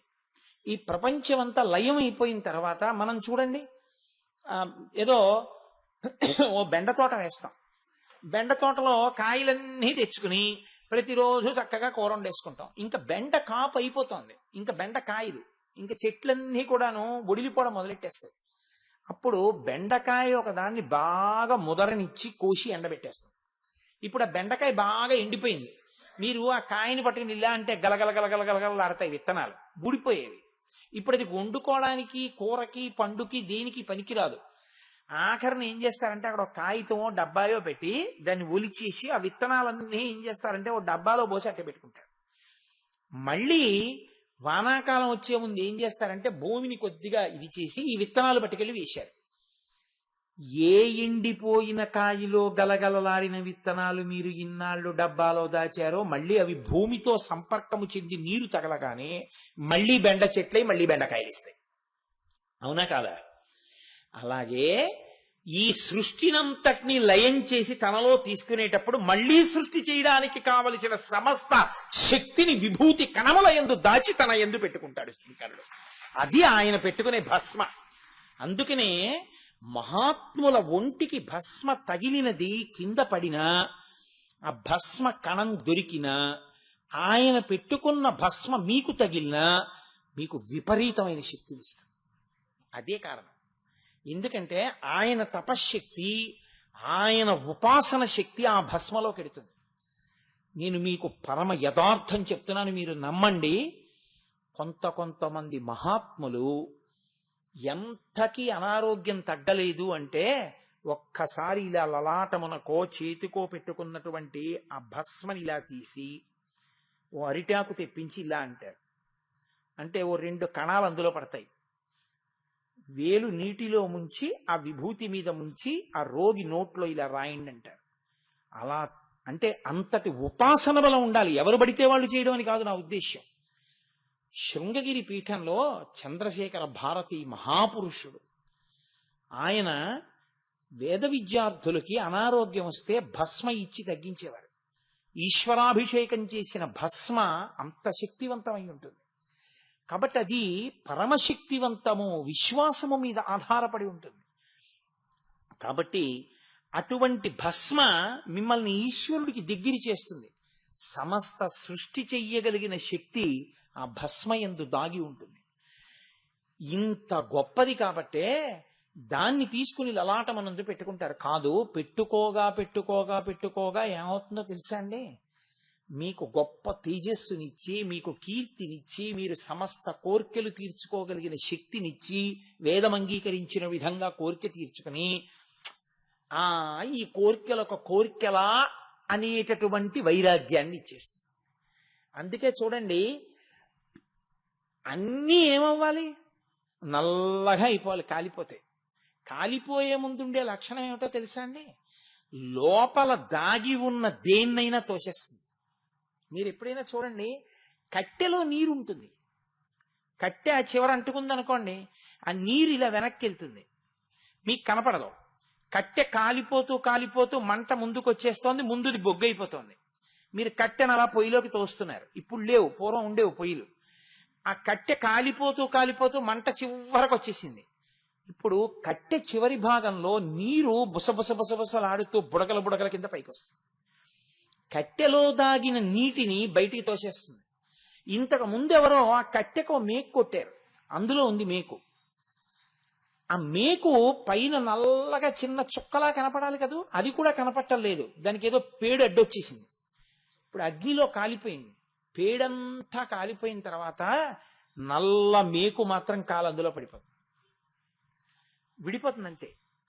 ముందు నల్లపడి తర్వాత ఏమైపోతుందంటే బూదిగా మారిపోయి తెల్లగా అయిపోతుంది. అంటే అన్నీ ఏ తెలుపులోకి వచ్చాయో ఆ తెలుపులోకి కలిసిపోతుంది. ఇంకిప్పుడు బూది ఇంకేమైనా అవుతుందా? ఇంకేం అనదు, అదే శాశ్వతం. కాబట్టి మారి మారి మారి మారి చివరికి మారని స్థితి ఏదో, ఆ మారని స్థితి సత్యం. మారి మారి మారి మారి మారే ధర్మాన్ని పట్టుకునేది దేనికి అంటే మారని సత్యాన్ని పట్టుకోవడానికి. ఆ పట్టుకోగలిగిన శక్తి మారుతున్న ధర్మాన్ని పట్టుకొని మారని సత్యంలోకి ప్రవేశించే శక్తి ఈశ్వరానుగ్రహముగా నాకు కలుగుగాక అని అడగడం, భస్మని ధరించడం. అందుకని విభూతి పెట్టుకుంటాడు. కాబట్టి ఆయన భస్మోద్ధూళిత విగ్రహ, ఆయన ఒంటి నిండా భస్మ రాసుకుంటాడు. నీకేమిటి బాధ? ఆయన ఒంటి నిండా భస్మ రాసుకుంటే నిన్ను అనుగ్రహిస్తాడు. అందుకే ఆయన ఉదారుడు. ఉజ్జయిన్లో ఏం చేస్తాడో తెలుసా అండి? తెల్లవారుజామున 4-4:30 మధ్యలో అప్పుడే శ్మశానంలో కాలిపోయినటువంటి శవభస్మని కాపాలికులు నల్లటి బట్ట కట్టుకుని తీసుకొస్తారు. తీసుకొస్తే ఆ శవభస్మని ఒక బట్టలో మూట కట్టి ఆ బట్ట ఎత్తి పట్టుకుని కొడతారు. కొడితే శవభస్మతో అభిషేకం చేస్తారు. ఎందుకో తెలుసా? ఆయనకది ప్రీతిని కాదు, నిన్ను కూడా అలా కొద్ది కాలంలో బూది చేసేసేటటువంటి భయంకరమైన అపమృత్యు దోషం నీలో ప్రవేశించి పడగొట్టేయడానికి సిద్ధంగా ఉంటే, ఉజ్జయిన్లో మహాకాళుడికి జరిగే శవభస్మాభిషేకం చూస్తే ఈ రోగం పోతుంది అని నమ్ముతారు. ఇప్పటికీ ఎందరో వెళ్ళి మహాకాళుడి యొక్క శవభస్మాభిషేకం చూసొస్తూ ఉంటారు. కాబట్టి పరమేశ్వరుడు అంటే అంతటి మహానుభావుడు, ఆ విభూతి అంత శక్తివంతం. అందుకే ద్రవిడ దేశంలో ఇప్పటికీ ఏం చేస్తారో తెలుసా అండి? ఆడపిల్ల అత్తవారింటికి వెళ్ళేటప్పుడు మనమైతే ఏదో ఒడిగట్టు అని కడతాం, బియ్యం అవిని. వాళ్ళు అలా కాదు, వాళ్ళు అన్నీ కట్టేసి ఆడపిల్ల అత్తవారింటికి వెళ్ళిపోయేటప్పుడు తప్పకుండా అందులో విభూతి వేసి పంపిస్తారు. ఎందుకంటే మహదైశ్వర్యం అదే, అది పట్టుకుని వెళ్ళమని విభూతిని వేసి పంపిస్తారు. అంత గొప్పది విభూతి. సరే, నేను ఆ భస్మ విభూతి అది ఒక్కటే కొన్ని రోజులు చెప్పేటటువంటి విశేషాలు అవన్నీ. కానీ దాని ప్రధాన సారాంశమును మీరు అవధరించురుగాక. భస్మోద్ధూళిత విగ్రహ, అటువంటి మహానుభావుడైనటువంటి పరమేశ్వరుడు లోకమునకు ఒక మహోపకారం చేస్తూ ఉంటాడు. ఆయన చేసే మహోపకారం ఏమిటో తెలుసా అండి? నేను మీతో చెప్పానే ఇప్పుడు. ఆయన భస్మ ధరించేది కేవలంగా మీకు ఆ శక్తిని ఇవ్వడానికి, మీరు కూడా కోర్కెలు తీర్చుకోగలిగినటువంటి పరిపుష్టిని పొంది ఆరోగ్యాన్ని పొంది ధార్మిక మార్గంలో నడిచేటటువంటి అనుగ్రహం ఈశ్వర కటాక్షంగా పొందడానికి. కానీ అదొక్కటే మనుష్య జన్మ ప్రయోజనమా? ప్రధాన ప్రయోజనం వైరాగ్యము, భక్తితో కూడినటువంటి కర్మాచరణము, దాని వలన మోక్షము. ఇది చెప్పాలి. ఎందుకో తెలుసా అంటే కలియుగానికి ఒక పెద్ద ఇబ్బంది ఉంది. కలియుగంలో రాక్షసులకు మనుష్యులకు ఉపాధి భేదము ఉండదు. మనుష్యుడు రాక్షసుడు ఒక ఉపాధితోనే ఉంటారు. వాడు పరమ రాక్షసుడు మీ పక్కనే కూర్చుంటాడు, మీకు తెలియదు వాడు మనుష్యుడని మీరు అనుకుంటారు. రాక్షసత్వం ఉంటుంది వాళ్ళు. అవన్నీ నేను ఎందుకు వర్ణించాలి? మీరు పేపర్లలో చదవట్లా? వాళ్ళందరూ సమాజంలో తిరుగుతున్న వాళ్ళు కాదా? చదువుకోవడానికి కాలేజీకి వెళ్ళే పిల్లాళ్ళ కాలేజీకి వెళ్ళిన వాడు కాడావాడు? సమాజంలో చిన్న చిన్న పిల్లలకి చాక్లెట్లు ఇచ్చి నమ్మించి ఏదో ఒక మేనమామ ప్రవర్తించినట్టుగా ప్రవర్తించి దారుణాలు చేసేవాడు కాడావాడు? వాడు ఒక పూతనలా పూతనకి ఆ రోజుల్లో కోరుకుంటే మార్పు వచ్చింది. కలియుగంలో ఏమిటో తెలుసా అండి, రాక్షసులు మనుష్య ఉపాధితో తిరుగుతారు. అందుకే మనుష్యుడికి రాక్షసునికి భేదం మీరు పట్టుకోలేరు. ఈ పట్టుకోలేని స్థితిలో లోకాన్ని ఉద్ధరించి ఇప్పుడు రాక్షసుల్ని చంపడం ఎవరికీ సాధ్యమయ్యే విషయం కాదు. వాళ్ళందరూ ఒక చోట దొరకరు. పూర్వం అంటే తెలియక లంకకి చేరిపోయారు, లంక కడితే అందరూ పోయారు. అలా ఉండదు. ఇప్పుడు మనుష్యుల మధ్యలో చేరిపోయి ఉంటారు, పుణ్యాత్ములతో పాటు వాళ్ళు కూడా. కాబట్టి ఇప్పుడు ఇంతమందిని వెతికి చంపడం కన్నా అది ఈశ్వరుడికి పెద్ద విశేషం ఏం కాదు. ఆఖరణ కల్కి అవతారం వచ్చినప్పుడు జరిగేది అదే, భంగధరవ్యాధి పుట్టిపోతారు అందరూ. కాబట్టి కానీ పరమేశ్వరుడు చేసేటటువంటి పెద్ద ప్రయత్నం ఏమిటో తెలుసా అండి, ఆయన జగద్గురువుగా వస్తాడు. కలియుగాల్లో ఉన్న మేలు ఏమిటంటే కలిపురుషుడు మనస్సు నిలబెట్టనివ్వడు. కాబట్టి కించిత్ ప్రయత్నం చేసి మీరు మనసు ధ్యానంలో నిలబెట్టినా, ఈశ్వరనామము చెప్పినా మీరు అశ్వమేధాది యాగములు చేసిన ఫలితం మీకు వేసేస్తారు. అందుకే కలియుగంలో అశ్వమేధయాగం లేదు. కలియుగంలో ఎవరైనా అశ్వమేధయాగం చేస్తాను అంటే అది అవైదికమైన సంకల్పము. కలియుగంలో లేదు అసలు అశ్వమేధయాగం. కలియుగంలో అశ్వమేధయాగం చేసిన ఫలితం దేనికి ఇస్తారో తెలుసా అండి, దిక్కులేని ప్రేతాన్ని మీరు అంత్యేష్టి సంస్కారం చేస్తే, ఒక దిక్కులేని శవం పడిపోయింది, దాన్ని తీసుకెళ్లి కాల్చేశారనుకోండి, అంతే, వాడు అశ్వమేధయాగం చేశాడు అని ఫలితం వేసేస్తారు. ఎందుకంత తేలిక చేసేశారో తెలుసా, అసలు కలియుగంలో ఆపాటి మంచి చేసేవాడు కూడా ఉండని రోజులు వచ్చేస్తాయిరా. కలి విజృంభణం అలా ఉంటుంది. అసలు నామమే చెప్పనివాడు, భగవన్నామ వ్యతిరేకమైనటువంటి సభలే కానీ భగవన్నామము చెప్పుకునే సభలుండవు. అందుకని కదా రోజు మనం భగవన్నామం చెప్పుకుంటున్నాం. నేను మొదటి రోజు మీకు మనవి చేశా, దేవాలయంలో భగవన్నామం చెప్పడం అంత తేలిక కాదు. ఇప్పుడు తెలియదు దీని ఫలితం. విత్తనాలు వేసిన వాడు కాయలు కోసుకున్నప్పుడు తెలిసినట్టు గుళ్ళో కూర్చుని మీరు చెప్పిన నామ ఫలితం ఏమిటో ఇది అనుభవంలోకి వచ్చిన నాడు అయ్య బాబోయ్ ఆ రోజుల్లో నామం చెప్పుకోవడం ఎంత మంచిదైందిరా అనుకుంటాం. కాబట్టి ఆ నామమునకు తప్పకుండా ఉండండి అని నేను చెప్పడానికి కారణం అదే. లేకపోతే ఎందుకు చదవడం, నా ప్రసంగం నేను చేసుకెళ్ళిపోతే సరిపోదా? కాదు, అందరూ ఉద్ధరణ పొందడానికి అది అవకాశం. కలియుగంలో ఈశ్వరుడు జగద్గురువు రూపంలో తిరుగుతాడు. అందుకే శంభోర్మూర్తి చరతి భువనే శంకరాచార్య రూప. ఆయన మొట్టమొదటి గురువు లోకంలో శాస్త్రములను భాషింపచేసినవాడు, వేదములు అందించినవాడు, వేద ప్రమాణమును నిలబెట్టినవాడు, మోక్షము అన్న మాట యొక్క యథార్థ స్వరూపమును ఆవిష్కరించినవాడు పరమేశ్వరుడే. అందుకే ఆయన దక్షిణామూర్తిగా కూర్చున్నాడు. దక్షిణామూర్తిగా కూర్చుంటే అందరికీ అర్థం కాదు. ఎందుకని మౌన వ్యాఖ్య ప్రకటిత పరబ్రహ్మతత్వం జుబానం వర్షిష్టాంతే వసదృశగణైరవృతం బ్రహ్మనిష్టై ఆచార్యేంద్రం కరకలిత చిన్ముద్రమానంద రూపం స్వాత్మారామం ముదితవదనం దక్షిణామూర్తి మీడే. ఆయన నోటితో ఏం చెప్పాలా, ఇలా అన్నాడు, అర్థమైంది సనకసనందనాథులకి. కానీ కలియుగంలో అలా కుదరదు. మౌనంగా చెప్తేనే అర్థం కాని రోజులు, ఇంకా మౌనంగా చెప్తే ఏమర్థం అవుతుంది? పైగా గురువు గారు ఎక్కడో పూర్వం అంటే చిత్రం మటతరోర్మూలే వృద్ధా శిష్యా గురుర్యువా గురోస్తు మౌనం వ్యాఖ్యానం శిష్యాస్తు చిన్న సంశయా. ఆయన వటవృక్షం కింద కూర్చుంటే శిష్యులు వెళ్ళారు. ఇప్పుడు కలియుగంలో గురువు గారి దగ్గరికి వెళ్ళాడు, గురువు గారే తిరగాలి. కాబట్టి శంభోర్మూర్తి స్థిరతి భువనే శంకరాచార్య రూప. ఔదార్యంతో ఆయన మెట్టు కిందకొచ్చి ఆయనే ఆసేతు హిమాచల పర్యంతము పాదయాత్ర చేశారు. ఆ చేయడం కూడా ఎలాగా, బ్రహ్మచారిగా ఉన్నారనుకోండి గురువు గారి మాట కట్టుబడాలి, వెళ్ళి భిక్షాన్నం తీసుకొస్తూ ఉండాలి, పాఠం చదువుకోవాలి తప్ప గురువు గారి అనుమతి లేకుండా ఎక్కడికి వెళ్ళకూడదు. గృహస్థుగా ఉన్నారనుకోండి భార్యా బిడ్డల్ని పోషించుకుంటూ ఉండాలి, ఒక చోట ఉంటుండాలి, దానం పట్టుకుంటూ ఉండాలి, దాచుకుంటూ ఉండాలి, జాగ్రత్తగా మసులుకుంటూ ఉండాలి, వచ్చిన వాళ్ళకి అన్నం పెడుతూ ఉండాలి. వానప్రస్తుగా ఉన్నారనుకోండి అన్ని విడిచిపెట్టి అరణ్యంలోకి వెళ్ళి తపస్సు చేయాలి. సన్యాసిగా ఉన్నారనుకోండి ఉన్న చోట ఉండకుండా దేశమంతా తిరుగుతూ ఉండాలి. అలా తిరగడానికి అవకాశం ఉండి జ్ఞానబోధ చెయ్యడానికి అన్ని విధాలా అనుకూలం అవుతుందని బ్రహ్మచర్యం నుంచే సన్యాసాశ్రమంలోకి వెళ్ళి 32 సంవత్సరముల వయస్సు లోపల ఆసేతు హిమాచల పర్యంతము పర్యటించి వేదము యొక్క ప్రమాణాన్ని నిలబెట్టి భక్తులకి కావలసినటువంటి భాష్యముల దగ్గర నుంచి, ప్రకరణాల దగ్గర నుంచి, స్తోత్రాల దగ్గర నుంచి అన్నిటినీ ఇచ్చి ఎన్నో దేవాలయాలకి కుంభాభిషేకాలు చేసి యంత్ర ప్రతిష్టలు చేసి భారతదేశమునకు 4 చెరగుల 4 పీఠములను కాపు పెట్టి ఈ దేశములోకి అవైదికమైనటువంటి మతములు మళ్లీ ప్రవేశించకూడదని తూర్పున జగన్నాథులో గోవర్ధన పీఠము, పడమర ద్వారకలో కాళికాపీఠము, ఉత్తరమున బదరికాశ్రమములో జ్యోతిపీఠము, దక్షిణమున శృంగగిరిలో శారదాపీఠము పెట్టి తాను కాంచీపీఠమునందున్న మహాపురుషుడు శంకర భగవత్పాదులు. కాబట్టి సదాశివసమారంభాం శంకరాచార్య మధ్యమాం అస్మదాచార్య పర్యంతాం వందే గురు పరంపరాం. ఆయన ప్రపంచమంతా తిరగలేదు. ఆయన ఇక్కడ కూర్చుని ఏం చెప్పారో దాన్ని ప్రపంచమంతా అందుకుని ఒరే ఆయన రా సత్యం చెప్పిన వాడు మహానుభావుడు, శంకరులు ఏ అద్వైతం చెప్పారో అదే సత్యం అని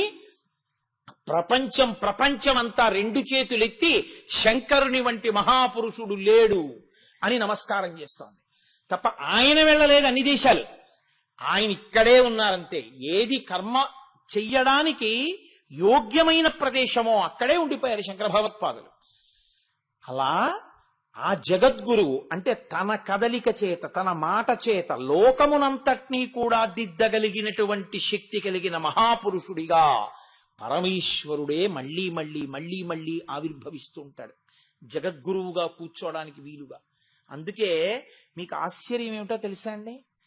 ఒక్కొక్క మహాపురుషుడి జీవితం చదివితే మీరు ఆశ్చర్యపోతారు. కాశీ పట్టణానికి కాలినడకన చిన్నతనంలో 2 మాటలు పాదయాత్ర చేసి వచ్చారు ఉగ్ర నరసింహ భారతీ స్వామి వారు. శృంగగిరి పీఠాధిపత్యం వహించారు. ఆయన తపస్సు చేసి అష్టసిద్ధులు వచ్చేసాయి ఆయనకి. ఆయన ఒక స్థితిలో ఆయనకి చెవుడు వచ్చింది. ఆయన అనేవారు, ఒకరు చెప్పింది నా చెవిలోకి వెళ్ళదు, నేను చెప్పిందే మీరు వినాలనేవారు. ఎందుకంటే కొద్దిగా చెవుడు వచ్చిందని చెప్పేవారు కాదు. ఆయన అనేవారు, చండీశ్వరానుగ్రహ ప్రసాదలబ్ధుణ్ణి నేను, నాకు చండీశ్వరానుగ్రహం ఉందనేవారు. ఎందుకంటే చండీశ్వరుడు ఎప్పుడు ఇలా కూర్చుంటాడు ధ్యాన నిష్టలో. మనం చెవిటి చండీశ్వరుడు అంటుంటాం కదండి. అందుకని నాకు చండీశ్వరానుగ్రహం ఉంది, నాది నాకు వినబడుతుంది కానీ ఇంకోళ్ళది నాకు వినపడదనేవారు. ఆయన ఒక స్థాయి దాటిపోయిన తర్వాత రోజుకో కాకరకాయ మాత్రమే తినేవారు. కాకరకాయ స్వామి అనేవారు ఆయన.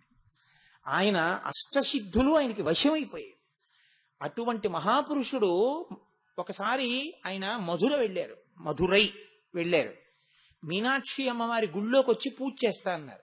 అంతటి మహాపురుషుడిని అర్చకులు అన్నారు, ఇదే తెలిసి తెలియని తనం, మీరు రాకూడదు, మేం పూజ చేస్తాం, ప్రసాదం తీసుకోండి అన్నారు. ఆయన అన్నారు, ఓహో అంత శక్తివంతులే, 2 కొబ్బరికాయలు తీసుకురండి అన్నారు. ఆ కొబ్బరికాయలు 2 చేతిలో పట్టుకుని కళాకర్షణ చేసేశారు. ఆయన అమ్మవారి శక్తిని అంతటినీ కొబ్బరికాయల్లోకి లాగేసి పీఠానికి వెళ్ళిపోయి ఆ కొబ్బరికాయలు 2 పెట్టేసి పూజ మొదలెట్టారు. మధురైలో మీనాక్షి అమ్మవారి గుళ్ళో ఉన్నటువంటి మూర్తి వెలపోయింది. ఎవరు గుళ్ళోకి వచ్చేవారు కాదు, బయటే కొబ్బరికాయ కొట్టి హారతి వెలిగించి వెళ్ళిపోయేవారు. ఎందుకంటే అమ్మవారు అంత తేజోమయమూర్తి, అంత వెలపోయింది. అర్చకులకు అప్పుడు బుద్ధొచ్చి వాళ్ళు నరసింహభారతీ స్వామి వారు ఉన్నటువంటి విడిదికి వెళ్ళి ఆయన కాళ్ళ మీద పడి, అయ్యా మాది తప్పైపోయింది, అమ్మవారి కళ మళ్ళీ అమ్మవారిలో పెట్టేయండి అంటే ఆయన గుళ్ళోకి వచ్చి ఆ కొబ్బరికాయల్ని పట్టుకుని కళలు మళ్ళీ అమ్మవారిలో పెట్టేశారు. అంతటి మహాపురుషులు పుట్టినటువంటి భూమి జగద్గురువులుగా సనాతన ధర్మంలో పరమేశ్వరుడు మళ్ళీ మళ్ళీ మళ్ళీ మళ్ళీ పుడుతూ ఉంటాడు. అదే పీఠానికి పీఠాధిపత్యం వహించారు అభినవ విద్యాతీర్థస్వామి వారు. ఇప్పుడున్న భారతీ తీర్థస్వామి వారికి గురువు గారు. ఆయన ఎంత నిరుపేద కుటుంబంలో పుట్టారో తెలుసా అండి?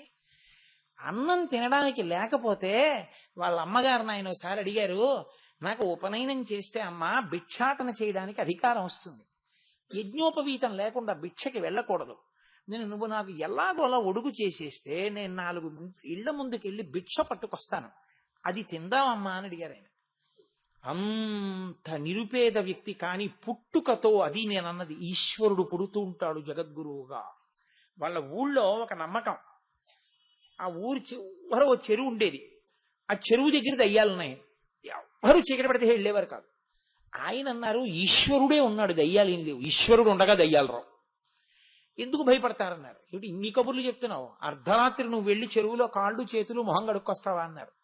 ఈశ్వరుడు నా వెంట ఉండగా నాకు భయం ఏమిటని అర్ధరాత్రి చిన్న వయస్సులో ఒక్కరే చెరువుకెళ్ళి కాళ్ళు చేతులు మొహం కడుక్కొచ్చారు అభినవ విద్యాతీర్థస్వామి గారు. ఆయన్ని శృంగేరి తీసుకెళ్లి సదాశివ నరసింహ భారతీ స్వామి వారు దగ్గర పెట్టుకుని ఆయనకి విద్యాబోధ చేయిస్తూ, గురుకులంలో ఉన్న పిల్లలందరికీ అన్నం సరిగ్గా వండుతున్నారా లేదా అని అడిగారు. అడిగితే అందరూ బాగున్నాయి బాగున్నాయి అనేవారు. ఈయన ఏం అనలేదు. నువ్వేం చెప్పవే అన్నారు. మాకు బోధ బాగా జరుగుతోంది, శాస్త్రాలు బాగా చెప్తున్నారు, ఇక్కడ ఏది పెట్టినా అది జగద్గురువుల ప్రసాదం, జగద్గురు ప్రసాదాన్ని రుచి కోసం తిననుగా, అందుకని నేను చెప్పలేదన్నాడు. అంతటి మహానుభావుడైన కారణజన్ముడై ఆయన శృంగగిరి పీఠాధిపత్యం వహించారు. శివుడు పుడుతూ ఉంటాడు, ఎక్కడ పుట్టాడు ఎలా వస్తాడు మీకు తెలియదు, కానీ పీఠాధిపత్యం మళ్ళీ ఆ స్థానంలో కూర్చోవాలి, ఎక్కడో ఆయన పుడతాడు మళ్ళీ. ఒకప్పుడు చంద్రశేఖర భారతీ స్వామి వారిగా పుట్టాడు. చంద్రశేఖర భారతీ స్వామి వారి తండ్రి పేరు గోపాలస్వామి వారు, తల్లి గారి పేరు లక్ష్మి గారు. 14 మంది సంతానం, ఒక్క పిల్లాడు బతకలేదు. ఆఖరణ 14వ మాట ఆవిడ కడుపుతో ఉన్నప్పుడు సదాశివ నరసింహభారతీ స్వామి వారి దగ్గరికి వెళ్ళి ఆవిడ అడిగారు. సచ్చిదానంద శివాభిన నరసింహభారతీ స్వామి వారు ఆయన్ని వెళ్ళి అడిగారు, అయ్యా నా కడుపున పిల్లాడు బతకట్లేదు, ఏం చేయమంటారని. గోకర్ణం వెళ్ళి దర్శనం చేయమన్నారు. గోకర్ణం వెళ్ళి మహాబలేశ్వర దర్శనం చేశారు. ఆయన దర్శనం చేసుకుని ఇంటికి వచ్చి కొడుకు పుట్టాడు. మా దగ్గర పెంచితే పిల్లలు బతకట్లేదని శృంగగిరి పీఠానికి సంబంధించిన మేనేజర్ గారి ఇంట్లో ఆ పిల్లాన్ని పెంచారు. 14 మంది పిల్లలలో బతికిన ఏకైక కుమారుడు. శృంగగిరి పీఠాధిపత్యంలో ఉన్నటువంటి సచ్చిదానంద శివాభినవ నరసింహ భారతీ స్వామి అంటే సామాన్యులు కారు. కాలటీలో శంకరులు పుట్టిన ప్రదేశాన్ని ఆయన గుర్తించారు. అటువంటి మహాపురుషుడు ఆయన శరీరాన్ని విడిచిపెట్టి సిద్ధి పొందుతూ ఆ పిల్లవాడికి సన్యాసం ఇవ్వండి అని చెప్పి సిద్ధి పొందారు. వెళ్ళి తండ్రి గారిని అడిగారు. ఒక్కడే ఒక్క కొడుకు, పరమపేద కుటుంబం, ఆ పిల్లవాడికి సన్యాసం ఇస్తామని అంటే తండ్రి గారు అన్నాడు సరేనన్నారు. తల్లి గారంది లేక లేక లేక లేక పుట్టిన కొడుకు, నేను ఇవ్వనన్నాడు. తల్లి అనుమతి ఉంటే గానీ సన్యాసం ఇవ్వకూడదు బ్రహ్మచారికి. అంటే ఆయన అన్నారు, ఏమి నీకు ఇష్టమై ఇచ్చావా 13 మందిని యమధర్మరాజు గారికి? ఇష్టపడి నన్ను గురువు గారికి ఇవ్వడానికి బెంగ పెట్టుకుంటున్నావే? గురువు గారి కోరికకి వ్యతిరేకంగా నేను గృహస్థాశ్రమంలో బ్రతికే కన్నా నువ్వు అంగీకరించకపోతే నేను సన్యాసిని ఈ దేశంలో ఎక్కడో తిరుగుతాను. నువ్వు అంగీకరించావా నీ కళ్ళ ముందు శృంగగిరికి పీఠాధిపత్యం వహిస్తాను, నీ ఇష్టం అన్నారు. అమ్మగారు ఒప్పుకున్నారు. ఆయన శృంగగిరి పీఠాధిపత్యం వహించారండి. మహాపురుషుడు చంద్రశేఖర భారతి అంటే అయ్య బాబోయ్, ఆయన సాక్షాత్ శివుడు, ఎవరు కాదు. ఆయన ఇలా కూర్చుంటే చంద్రమౌళీశ్వరారాధన చేసి తీర్థం ఇస్తూ ఉంటే ఒక ఆవిడ ఏడుస్తూ వచ్చింది. ఆ లైన్లో నిలబెట్టే వాళ్ళు అన్నారు, ఎందుకమ్మా ఏడుస్తున్నావు అన్నారు. అంటే అయ్యా నా కూతురు మెళ్ళలో వేసిన గొలుసు ఎవరో ఎత్తుకుపోయారు అంది. సరే ఏడవకు పోన్లే, తీర్థం తీసుకుని వెళ్ళిపోన్నారు. ఆవిడ క్యూలో దగ్గరికి వచ్చింది, తీర్థం ఇస్తున్నారు చంద్రశేఖర భారతీ స్వామి. ఆయన అన్నారు ఇవ్వను, అక్కడి నుంచో అన్నారు. ఆవిడ మరీ ఏడ్చింది, నాకు ఉన్న గొలుసు పోగా తీర్థం కూడా ఇవ్వలేదు. క్యూ నడుస్తోంది. అలా అలా అలా అలా ఒక వృద్ధురాలు వచ్చింది. చంద్రశేఖర భారతి ఇలా ఉద్ధరిని పట్టుకుని ఆ చెయ్యి వంక చూసి ఆయన అన్నారు ఇచ్చేసేయి అన్నారు. ఏమిటి ఇచ్చేసేయనంది ఆవిడ. ఏది తీశావో అది ఇచ్చేసేయి. నేనేం తీలేదండి, చేసుకున్న పాపాలు చాలు, ఇంకా మూట కట్టుకోకు అన్నాడు. వెంటనే గమనించి కార్యకర్తలు పక్కకి తీసుకెళ్లి అడిగారు, నేనే దొంగిలించానా పిల్ల మెళ్ళో గొలుసుని ఇచ్చేసి. ఆ గొలుసు తీసుకుని అప్పుడు పిలిచి ఆ పిల్లకి గొలుసు తీర్థం కూడా ఇచ్చన్నారు. ఇంకెప్పుడూ ధర్మాతిక్రమణం చేయకు, చెప్పిన మాట వింటావు కదూ అన్నారు. బుద్ధి వచ్చింది, వింటానంది. వెళ్ళిరా. అర్థం కాలేదు కార్యకర్తలకి. ఆవిడ కొంచెం దూరం వెళ్ళాక ఏంటి చెప్పిన మాట వింటావు కదూ, ఇంకెప్పుడు చెప్పిన మాట కాదని రాకు అన్నారేమిటి అని అడిగారు. మా ఆయన నాకు భోజనం పెట్టి వెళ్ళిపోవే అన్నారు, మీ భోజనం రోజు పెడుతున్నాను మీరు తినండి అని వద్దంటున్నా వినకుండా ఇక్కడికి వచ్చాను, గొలుసుపోయి మీ బాధలు పడ్డాను. భర్త మాట అతిక్రమించి తీర్థం తీసుకోవడం అది కాదు, భర్త మాట ఔదుల దాల్చడం నేర్చుకో, కాదని రాకు అని నాకు పాఠం చెప్పారంది ఆవిడ. ఇవన్నీ ఆయన వెళ్ళి కనుక్కొచ్చారా? ఇవాల్టి రోజుల్లో ఆ మంత్రాలు ఏమిటండి అంటాం. నువ్వు చేస్తే తెలుస్తుంది ఆ శక్తి ఏమిటో. ఒక ఆయన కోర్టులో పనిచేసేవాడు చంద్రశేఖర భారతీ స్వామి వారి రోజుల్లో. ఆయన వాచాలత్వం పాపం చాలా బాగా పనిచేస్తాడు. కానీ ఆఫీసర్ గారి దగ్గరికి వెళ్ళి ఆ ఫైల్ పెట్టి ఏదో పనికి మాలిన మాట అంటుండేవాడు. ఆయన కక్ష పెట్టుకుని సస్పెండ్ చేసి పారేశాడు. ఆయన ఇంటికి వచ్చి అన్నాడు, నా నాలిక మీద శనీశ్వరుడు ఉన్నాడే, నాకు ఇంతేను, నేను ఎంత పని చేసినా నాకు రేణింపుకు రాదన్నాడు. ఆవిడంది, ఇక్కడే దగ్గరలో చంద్రశేఖర భారతీ స్వామి వారు విడిది చేసి ఉన్నారు, మీరు వెళ్ళి ఒకసారి కలవకూడదా అంది. అంటే ఆయన వెళ్ళి అడిగాడు చంద్రశేఖర భారతీ స్వామి వారిని, నా నాలుక మీద శనీశ్వరుడు ఉన్నాడు, ఎలా నాకేదీ కలిసి రావట్లేదు. ఆయన అన్నారు, నేను మంత్రం చెప్తాను చేస్తావా అన్నారు. చేస్తానన్నారు. 15 రోజులు ఎలాగో సస్పెండ్ చేసేశారుగా, ఆఫీసు లేదుగా, ఇంట్లో కూర్చుని చెయ్యి అని మంత్రం ఇచ్చారు. అతను 15 రోజులు మంత్రం చేశాడు. 15వ రోజున ఏమైందో తెలుసా అండి? ఇతను ఏ మున్సిపల్ కోర్టులో పనిచేస్తాడో ఆ కోర్టుని ఇన్స్పెక్ట్ చేయడానికి డిస్ట్రిక్ట్ జడ్జి వచ్చారు. వచ్చి ఆయన ఇతను వ్రాసిన ఫైల్స్ చూసి, ఇంత బాగా రాశాడు, ఎవరితను పిలవండి అన్నారు. వాడిని మీరే సస్పెండ్ చేశారండి, ఈ మధ్య మేము కంప్లైంట్ రాస్తే వాడికి వాచాలత్వం ఎక్కువ, ఏదో ఒకటి మాట్లాడతాడన్నారు. మాట్లాడితే ఏమయ్యా, ఎంత అద్భుతంగా రాశాడు ఈ ఫైల్స్, వాడికి ఇప్పుడే ప్రమోషన్ ఇచ్చేస్తున్నాను, వాడిని నా కోర్టుకి వేసేసుకుంటున్నానని ప్రమోషను ట్రాన్స్ఫర్ ఇచ్చాడు. 15వ రోజు మంత్రజపం పూర్తయింది, అతనికి ప్రమోషన్ ఆర్డర్, ట్రాన్స్ఫర్ ఆర్డర్ కూడా వచ్చి ఇతని పట్టుకుని చంద్రశేఖర భారతీ స్వామి వారి దగ్గరికి వెళ్ళాడు. స్వామి, మంత్రం ఫలించింది, నాకు డిస్ట్రిక్ట్ కోర్టుకి వేశారు, ఇక నేను మానేయచ్చా అన్నాడు. నీ నాలుక మీద శనీశ్వరుడు పోయాడా అన్నారు. అనుమానమేను సుమండి అన్నాడు. అయితే జపం చేస్తూ ఉండన్నాడు. అతని జీవితంలో ఎంత వృద్ధిలోకి వచ్చాడు. మహానుభావులు మన దేశంలో మంత్ర ప్రభావం అంటే ఏమిటో, ఈశ్వరుణ్ణి ఆరాధించిన వాళ్ళ శక్తి ఏమిటో చూపించారు వాళ్ళు. ఆయన పూజ చేస్తూ చేస్తూ సమాధిలోకి వెళ్ళిపోయేవారు. అటువంటి మహాపురుషుడు ఇలా నడిచి వెళ్ళిపోతూ ఎవరినో చూసి, ఏమి సుబ్రహ్మణ్యమా అన్నారు. రోజున అందరు అనుకున్నారు అతని పేరు అనుకున్నారు. అతనన్నాడు, అవును అన్నాడు. బాగా చెయ్యి అని వెళ్ళిపోయారు. అతన్ని వెళ్ళి అడిగారు, మీ పేరు సుబ్రహ్మణ్యమా అని. కాదు, నేను సుబ్రహ్మణ్యారాధకుణ్ణి. ఆయన అందుకని సుబ్రహ్మణ్యమా అని అడిగారన్నారు. ఆయనకి తెలియనిదేం లేదు. ఆయన ఎక్కడ ఏం జరుగుతోందో తెలుసుకున్నారు. తన దగ్గరికి వస్తే, ఈ పేరు కదూ, ఈ ఊరు నుంచి వచ్చావు, ఇది చేస్తూ ఉంటావు, నీ మనఃప్రవృత్తిది అని చెప్పేవారు. తన దగ్గరికి వచ్చి ఒకడు చంద్రశేఖర భారతీ స్వామి వారి దగ్గరికి వచ్చి, అయ్యా నాకు మీరు ఏదైనా ఉపదేశం చెయ్యాలన్నాడు. ఆయన ఎర్రగా చూసి అన్నారు, నీ కర్తవ్యం నువ్వు చేస్తున్నావా, నీ ధర్మం నువ్వు చేస్తున్నావా, నిజం చెప్పు అన్నాడు. అంటే అతను కళ్ళమ్మని నీళ్లు పెట్టుకుని, నేను చెయ్యవలసింది చేస్తున్నానండి, వాళ్లే నాకు కలిసి రావట్లేదు. వెంటనే చంద్రశేఖర భారతి అన్నారు, అది అధర్మం. వాళ్ళు కలిసి రాకపోతే వాళ్ళు ధర్మం తప్పినట్టు, కానీ వాళ్ళ ధర్మం దిద్దడం నీ ధర్మం కాదు. నీ ధర్మం వాళ్ళని చూడడం, వాళ్ళని సరిగ్గా చూసి నువ్వు రా, అప్పుడు ఇస్తాను, వెళ్ళు అన్నారు. ఎవ్వరికీ అర్థం కాలేదు ఆ సంభాషణ. అతను వచ్చాక అడిగారు, ఏమైందండి, ఏమిటి చెప్పారని. నేను మా అమ్మగారిని నాన్నగారిని నన్ను వాళ్ళు ప్రేమగా చూడటం లేదని, నేను వాళ్ళని చూడటం లేదండి, అది స్వామి ఎలా తెలిసిందో నన్ను నిలదీశారు. నీ తండ్రి గారు నిన్ను ప్రేమగా చూశాడా లేదా నీకు అనవసరం, ఎందుకు చూడ తండ్రి, చూడడం ఆయన ధర్మం. ఒకవేళ ఆయన ఆ ధర్మం చేయకపోతే ఆయనది తప్పు, నీ ధర్మం నువ్వు ఎందుకు మాంతావు, నువ్వు ప్రేమగా చూడు, నీ ధర్మం నీది, నీ ధర్మంలో నువ్వు నిలబడు, ఆ తర్వాత నువ్వు నా దగ్గరికి రా, మంత్రం ఇస్తాను. అది చంద్రశేఖర భారతి అంటే. ఎంత వైరాగ్యం అంటే ఆయనకి. ఆయన ఉన్మాదంలో శ్లోకాలు చెప్పినవి ఆయనకి గుర్తుండేవి కావు, ఆయన శిష్యులు రాసుకుని చెప్పేవారు. మళ్ళీ ఆయన కాలభైరవుడు గుడి దగ్గర నిల్చుని ఈ ఒంటిని కొట్టేసుకునేవారు, అంత వైరాగ్యం. ఆయన వైరాగ్యంలో శ్లోకం చెప్తూ ఈ శరీరాన్ని కుక్కలు ఈడ్చుకుని వెడతాయని శ్లోకాలు చెప్తుంటే నిజంగా ఓ శవాన్ని ఈడ్చుకొచ్చింది కుక్క.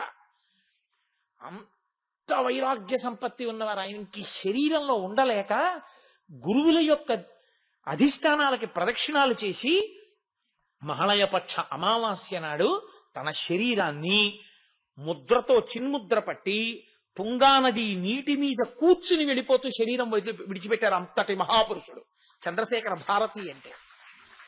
అంత పేద కుటుంబంలో పుట్టినట్టుగా ఉంటారు. సదాశివుడు అవతరించాడు. చంద్రశేఖరేంద్ర సరస్వతి కంచి. అసలు మా స్వామి గురించి మొదలు పెడితే ఇవాళ శివరాత్రి. 13 ఏళ్ల పిల్లాడు, సన్యాసం కోరుకోలేదు. పిన్నిగారు అబ్బాయి మహాదేవేంద్ర సరస్వతి సన్యాసం తీసుకున్నాడు. ఒక్కడే కొడుకు పిన్నిగారికి. అయ్యో సన్యాసి అయిపోయాడని చెప్పి ఆవిడ బాధపడుతుంటే చూద్దామని మహాలక్ష్మమ్మ గారు కూడా వచ్చారు, చంద్రశేఖరేంద్ర సరస్వతి స్వామి వారి తల్లి గారు. వాళ్ళతో ఈ పిల్లాడు వచ్చాడు.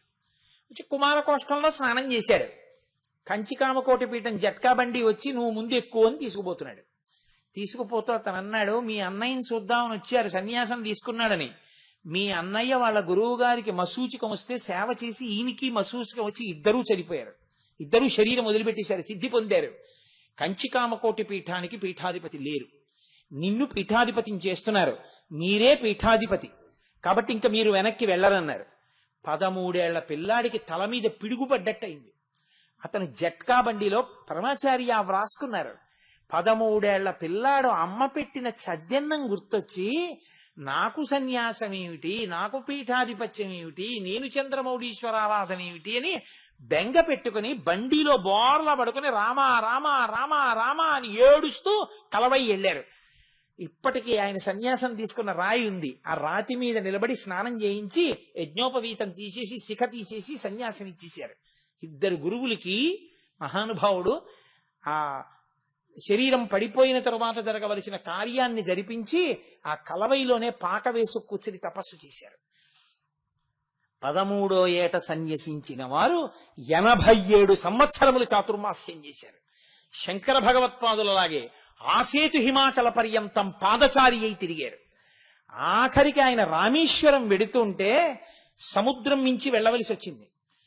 అయ్యా, రైల్ బ్రిడ్జ్ ఒకటే ఉంది, మీరు ఆ స్లీపర్స్ మీద కాళ్ళు వేసి వెడుతుంటే కింద సముద్ర ఘోష, కాలు జారిపోతుంది, మీరు సత్యదండం పట్టుకుని నడవాలి. ఆ రోజుల్లో లోకోమోటివ్ ఇంజిన్స్, ఆ నూనె అంతా పడుతుంది, వద్దు రైలు ఎక్కండి అంటే సన్యాసి వాహనం ఎక్కకూడదు, నేను ఎక్కనన్నారు. ఎక్కనని సత్యదండం పట్టుకుని ఆ సముద్ర ఘోషలో బ్రిటిష్ గవర్నమెంట్ ఆ రోజుల్లో రైళ్లు ఆపిందండి. ఆయన స్లీపర్స్ మీద కాళ్ళేస్తూ రామేశ్వరం వెళ్లి అభిషేకం చేసి వచ్చారు. అంతటి మహానుభావుడు, అంతటి ధార్మిక నిష్ఠ. ఆయన 95వ సంవత్సరం వయస్సులో చెన్నై నుంచి ఆయన నడిచి వెళ్ళవలసి వస్తే ఇక శరీరం అంత నడవడానికి అనుమతించకపోతే సన్యాసి వాహనం ఎక్కకూడదని ముందు గుర్రబండి వెడుతుంటే ఆ గుర్రబండిని చేత్తో పట్టుకుని ఆయన నడిచి వెడుతుంటే పెరియవర్లు వస్తున్నారని తమిళ దేశంలో అట్నుంచి వచ్చే బస్సులన్నీ రోడ్డుకి 2 పక్కల స్వచ్ఛందంగా ఆగిపోయేవి. అన్ని వాహనాలు ఆగిపోయి ఆయన జట్కా బండి పట్టుకుని నడిచి వెళ్ళిపోతుంటే అందరూ చెప్పులిప్పేసి రోడ్డుకి 2 పక్కల సాగిల పడిపోయి ప్రణిపాతం చేస్తుండగా ఆయన గుర్రబండి పట్టుకుని నడిచి వెళ్ళారు తప్ప జీవితంలో వాహనం ఎక్కలేదు. ఆయన సన్యాసము, ఆయన ప్రచారం చూసి సనాతన ధర్మానికి చెందకపోయినా సరే బౌద్ధ మతానికి అధిపతి అయిన దలైలామా ఈ శతాబ్దపు నిజమైన సన్యాసి చంద్రశేఖరేంద్ర సరస్వతి అని కితాబునిచ్చారు. అంతటి మహాపురుషుడై చిట్ట చివర కలవైకి ఒక నమస్కారం, కన్న తల్లికి ఒక నమస్కారం చేసి శరీరాన్ని విడిచిపెట్టారు. అంతటి మహాపురుషులు ఒక్కొక్కరు స్థానం ఖాళీ అయిందనేటప్పటికీ మళ్ళీ పరమేశ్వరుడు ఇంకో ఇంట పుడుతూ ఉంటాడు. ఇప్పుడు శృంగగిరికి పీఠాధిపత్యం వహిస్తున్నటువంటి భారతీ తీర్థస్వామి వాళ్ళ తండ్రి గారు సంవత్సరం పాటు పరమేశ్వరుడికి మహన్యాసపూర్వక రుద్రాభిషేకం చేశారు కొడుకు కోసం. ఆ తర్వాత పల్లెటూరు విడిచిపెట్టి మచిలీపట్నం వెళ్ళిపోయి ప్రతి సంవత్సరం శ్రీరామనవమి ఉత్సవాలు చేశారు. ఆయన భార్య గారు అనంత లక్ష్మమ్మ గారని నాకు జ్ఞాపకం. అనంత లక్ష్మమ్మ గారు ఆంజనేయ స్వామికి మొక్కుకున్నారు. ఆయన నాకు కొడుకు పుడితే సీతారామ అని కలుపుతానన్నారు, ఆవిడ ఆంజనేయ అని కూడా కలుపుతానన్నారు. ఆవిడకి గర్భం వచ్చింది. ఆవిడికి ఇక ప్రసవం అవుతుందనగా ఆవిడ పడుకుని ఉంటే ఆంజనేయ స్వామి కలలో 3 పళ్ళు పట్టుకుని వచ్చి ఇస్తున్నట్టుగా కలొచ్చింది. ఆవిడ ఎందరికో చెప్పారు, 3 పళ్లతో ఆంజనేయ స్వామి కనబడ్డారు, అర్థం ఏమిటని. ఆ రోజు ఆవిడికి తెలియలేదు 3 జన్మలు ఒక జన్మలో అనుభవించే కొడుకు పుడుతున్నాడని.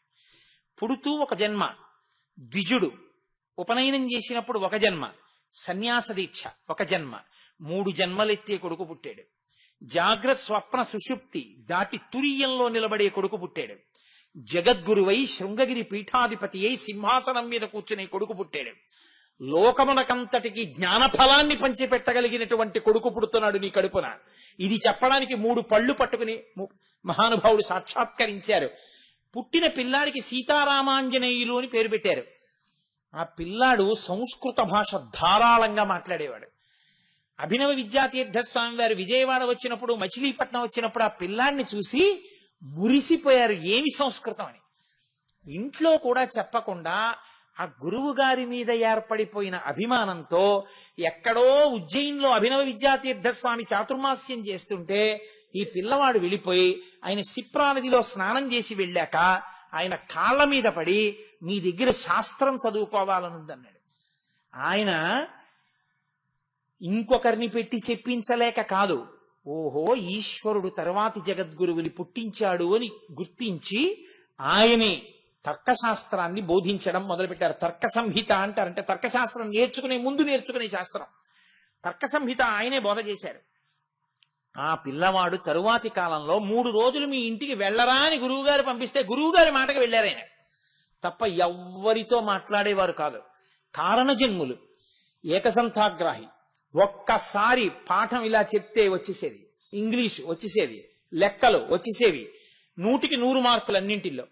మీకు ఆశ్చర్యం తెలుసా, మచిలీపట్టణంలో ఇవాళ శృంగగిరి పీఠానికి ఆధిపత్యం వహించి ప్రపంచం అందరి చేత నమస్కరింపబడేటటువంటి మహానుభావుడైనటువంటి చంద్రశేఖర మన భారతీ తీర్థస్వామి వారు 9వ క్లాసు 11వ క్లాస్ వరకు స్కూల్కి వెళ్ళినప్పుడు పిలకతోటి పంచె కట్టుకుని ఉత్తరీయం వేసుకుని స్కూల్కి వెళ్ళి చదువుకున్నారు తప్ప ఆయన ఎప్పుడు ప్యాంటు చొక్కా వేసుకుని స్కూల్కి కూడా వెళ్ళలేదు.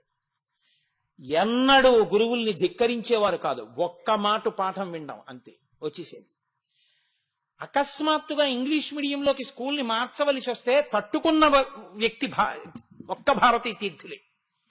అంతటి మహాపురుషుడు. ఇవాళ నడిచి వెడుతున్నటువంటి శారద అటువంటి స్వరూపమై ఈ సంవత్సరమే ఇలా ఉంది, ఆయనకి షష్ఠి పూర్తి కాలటీలో. అటువంటి మహానుభావుడు శృంగగిరి పీఠానికి ఆధిపత్యం వహిస్తున్నారు. కంచికామకోటి పీఠాధిపతులుగా పీఠాధిపత్యం వహించిన చంద్రశేఖర భారతి, చంద్రశేఖరేంద్ర సరస్వతి అసాధారణ ప్రతిభాశాలి. అసలు ఆయన ఎక్కడ కూర్చుని ఎక్కడదైనా చెప్పగలిగేవారు. ఆయనకి తెలియని విషయం లేదు. ఆయన సనాతన ధర్మ ప్రచారం చేసినట్టు ఈ మధ్య కాలంలో ప్రచారం చేసిన పీఠాధిపతి లేరు. అంతటి మహాపురుషుడు. శతాయుష్కులై 100 సంవత్సరములు శరీరంలో ఉన్నారు. అటువంటి మహానుభావులు పరమశివుడు అక్కడ స్థానం ఖాళీ అవుతుంది అనేటప్పటికీ అంతే, ఆయన మళ్ళీ ఎక్కడో తాను ఒక పిల్లవాడిగా పుట్టేస్తాడు. పుట్టేసి తాను మళ్ళీ ఆ పీఠాధిపత్యం వహించి లోకానికంతటికీ బోధ చేస్తాడు. నిజంగా బ్రహ్మచర్యం నుంచి సన్యాసాశ్రమానికి వెళ్ళిన వాళ్ళ నియమాలు, వాళ్ళ కట్టుబాట్లు, వాళ్ళు ఇంకా పూజ చేస్తున్నారు కాబట్టి పడుతున్నాయి ఈపాటి వర్షాలు. నేను మీకు యథార్థం మనవి చేస్తున్నాను. -°C వెళ్ళిపోయినా సరే, ఒకసారి ఉత్తర భారతం వెళ్ళినప్పుడు శృంగగిరి పీఠం -°Cలోకి వెళ్ళిపోయింది. సాయంకాలం యోగలింగానికి పూజ అంటే, భోగలింగానికి పూజ అంటే పీఠాధిపతులు కూర్చుని చేయవలసిందే -°లో కూడా. ప్రతిరోజు అలా చేస్తారు. చంద్రశేఖర భారతీ స్వామి వారికి ఒకసారి 104 జ్వరం లేస్తే ఇలా ఊగిపోతోంది శరీరం. ఆయన స్నానం చేసి చన్నీళ్లు తలస్నానం చేసి బట్ట కట్టుకుని పూజకు వస్తున్నారు. అంతేవాసులు అన్నారు, 104 జ్వరం, ఒళ్ళు ఊగిపోతోంది, చన్నీటి స్నానం చేసేస్తున్నారు, ఏమైనా అయితే అన్నారు. ఇది నేను కాదనే సన్యసించాను. పీఠాధిపతిగా నేను ఉండగా నా ఒంటికి జ్వరం కాదు, నా శరీరము పడిపోయేంత వరకు చంద్రమౌళీశ్వరుణ్ణి ఆరాధన చేస్తాను. దీనికోసం చంద్రమౌళీశ్వరారాధన మాత్రం మానను, నియమమే అని 104 జ్వరంతో ఆయన చంద్రమౌళీశ్వరారాధన చేశారు. అటువంటి మహాపురుషులు జగద్గురువులై ఈ లోకంలో శివాంశతో ఇప్పటికీ తిరుగుతున్నారు. వాళ్ళ దర్శనమే చాలు. చక్కగా చెయ్యండి. ఎప్పుడైనా శృంగగిరి వెళ్ళండి, కంచికామకోటి పీఠానికి వెళ్ళండి, ఒక్కసారి తిరువన్నామలై వెళ్ళండి, వెళ్ళి భగవాన్ రమణులు తిరిగినటువంటి ప్రదేశాన్ని ఒక్కసారి చూడండి. అదిగో ఆ మహాపురుషులు తిరిగారే, వాళ్ళు చెప్పారే, వాళ్ళ మాటల వలన, వాళ్ళ వలన మనకి మళ్లీ మళ్లీ సనాతన ధర్మం మీద పూనిక, నమ్మకం. ఎంతమంది ఎన్ని అసత్య ప్రచారాలు చేసినా, ఎంత నోరు కొట్టుకుని ప్రచారాలు చేసినా, ఎంతమంది వచ్చినా, ఇది మాత్రం చుట్టుకునే జింక చర్మమే కాని విచ్చుకునే లక్షణం సనాతన ధర్మానికి లేదు. ఎంత గొప్ప శత్రువు. ఒకసారి అలెగ్జాండర్ ద వరల్డ్ కాంక్వరర్ అని పేరు, అంత బిరుదు పెట్టుకుని వచ్చాడు. సెల్యూకస్ నికెటర్ని పిలిచి చెప్పాడు, ఎవరి దగ్గరైనా నీ ప్రతాపం చూపించకాని భారతదేశంలో గడ్డాలు పెంచుకొని కాషాయం కట్టు కూర్చుంటారు, వాళ్ళని ఏమనకన్నాడు. అసలు చూడాలి ఏమిటో వాళ్ళ శక్తి అనుకున్నాడు సెల్యూకస్ నికెటర్. ఒక యోగి కూర్చుని తపస్సు చేసుకుంటున్నారు, ఆయన దగ్గరికి వెళ్ళాడు. వెళ్ళి, I'm Seleucus Nicator, the chief of armed forces of Alexander the great, the world conqueror, విశ్వ విజేత అలెగ్జాండర్ యొక్క సర్వసైన్యాధిపతి సెల్యూకస్ నికేటర్ నీ ముందు నించున్నాడు అన్నాడు. ఆయన అన్నారు, జింక చర్మం ఇచ్చి కూర్చో. దాన్ని ఇలా విప్పుకుని కూర్చున్నాడు. లేచారు, మళ్ళీ చుట్టుకుపోయింది. కూర్చో, మళ్ళీ కూర్చున్నాడు. లేచాడు. ఏమర్థమైంది నీకు? ఏమర్థమైంది? నువ్వు కూర్చోమన్నావు కూర్చున్నాను, లేవమన్నావు లేచాను. జింక చర్మం నువ్వు కూర్చుంటే విచ్చుకుంది, నువ్వు లేచిపోతే చుట్టుకుంది. నీలాంటి వాళ్ళు ఎందరో వచ్చారు ఈ దేశానికి, వచ్చినప్పుడు విచ్చుకున్నట్టుంటుంది, చుట్టుకోవడం దీని లక్షణం. సనాతన ధర్మమును చెరపగలిగిన వాడు పుట్టలేదు, పుట్టడం ఎప్పటికీ పరిఢవిల్లుతుంది అని ఆనాడు చెప్పినది. ఇప్పటికీ శంకరుడు జగద్గురువులుగా అవతరిస్తూ సనాతన ధర్మాన్ని ప్రబోధాన్ని చేస్తూ మహాపురుషులుగా అవతరిస్తూనే ఉన్నాడు. అది జగద్గురుహు. కాబట్టి మహానుభావుడు వృషాంకో వృషభారూఢో భస్మోద్ధూళిత విగ్రహ, ఆయనే జగద్గురుహు అయి మనందరినీ నిరంతరము ఆ ప్రబోధం ఆయనే మనకి చేసి శక్తినిచ్చి నడిపించి ధర్మమునందు నిలబెడుతుంటాడు.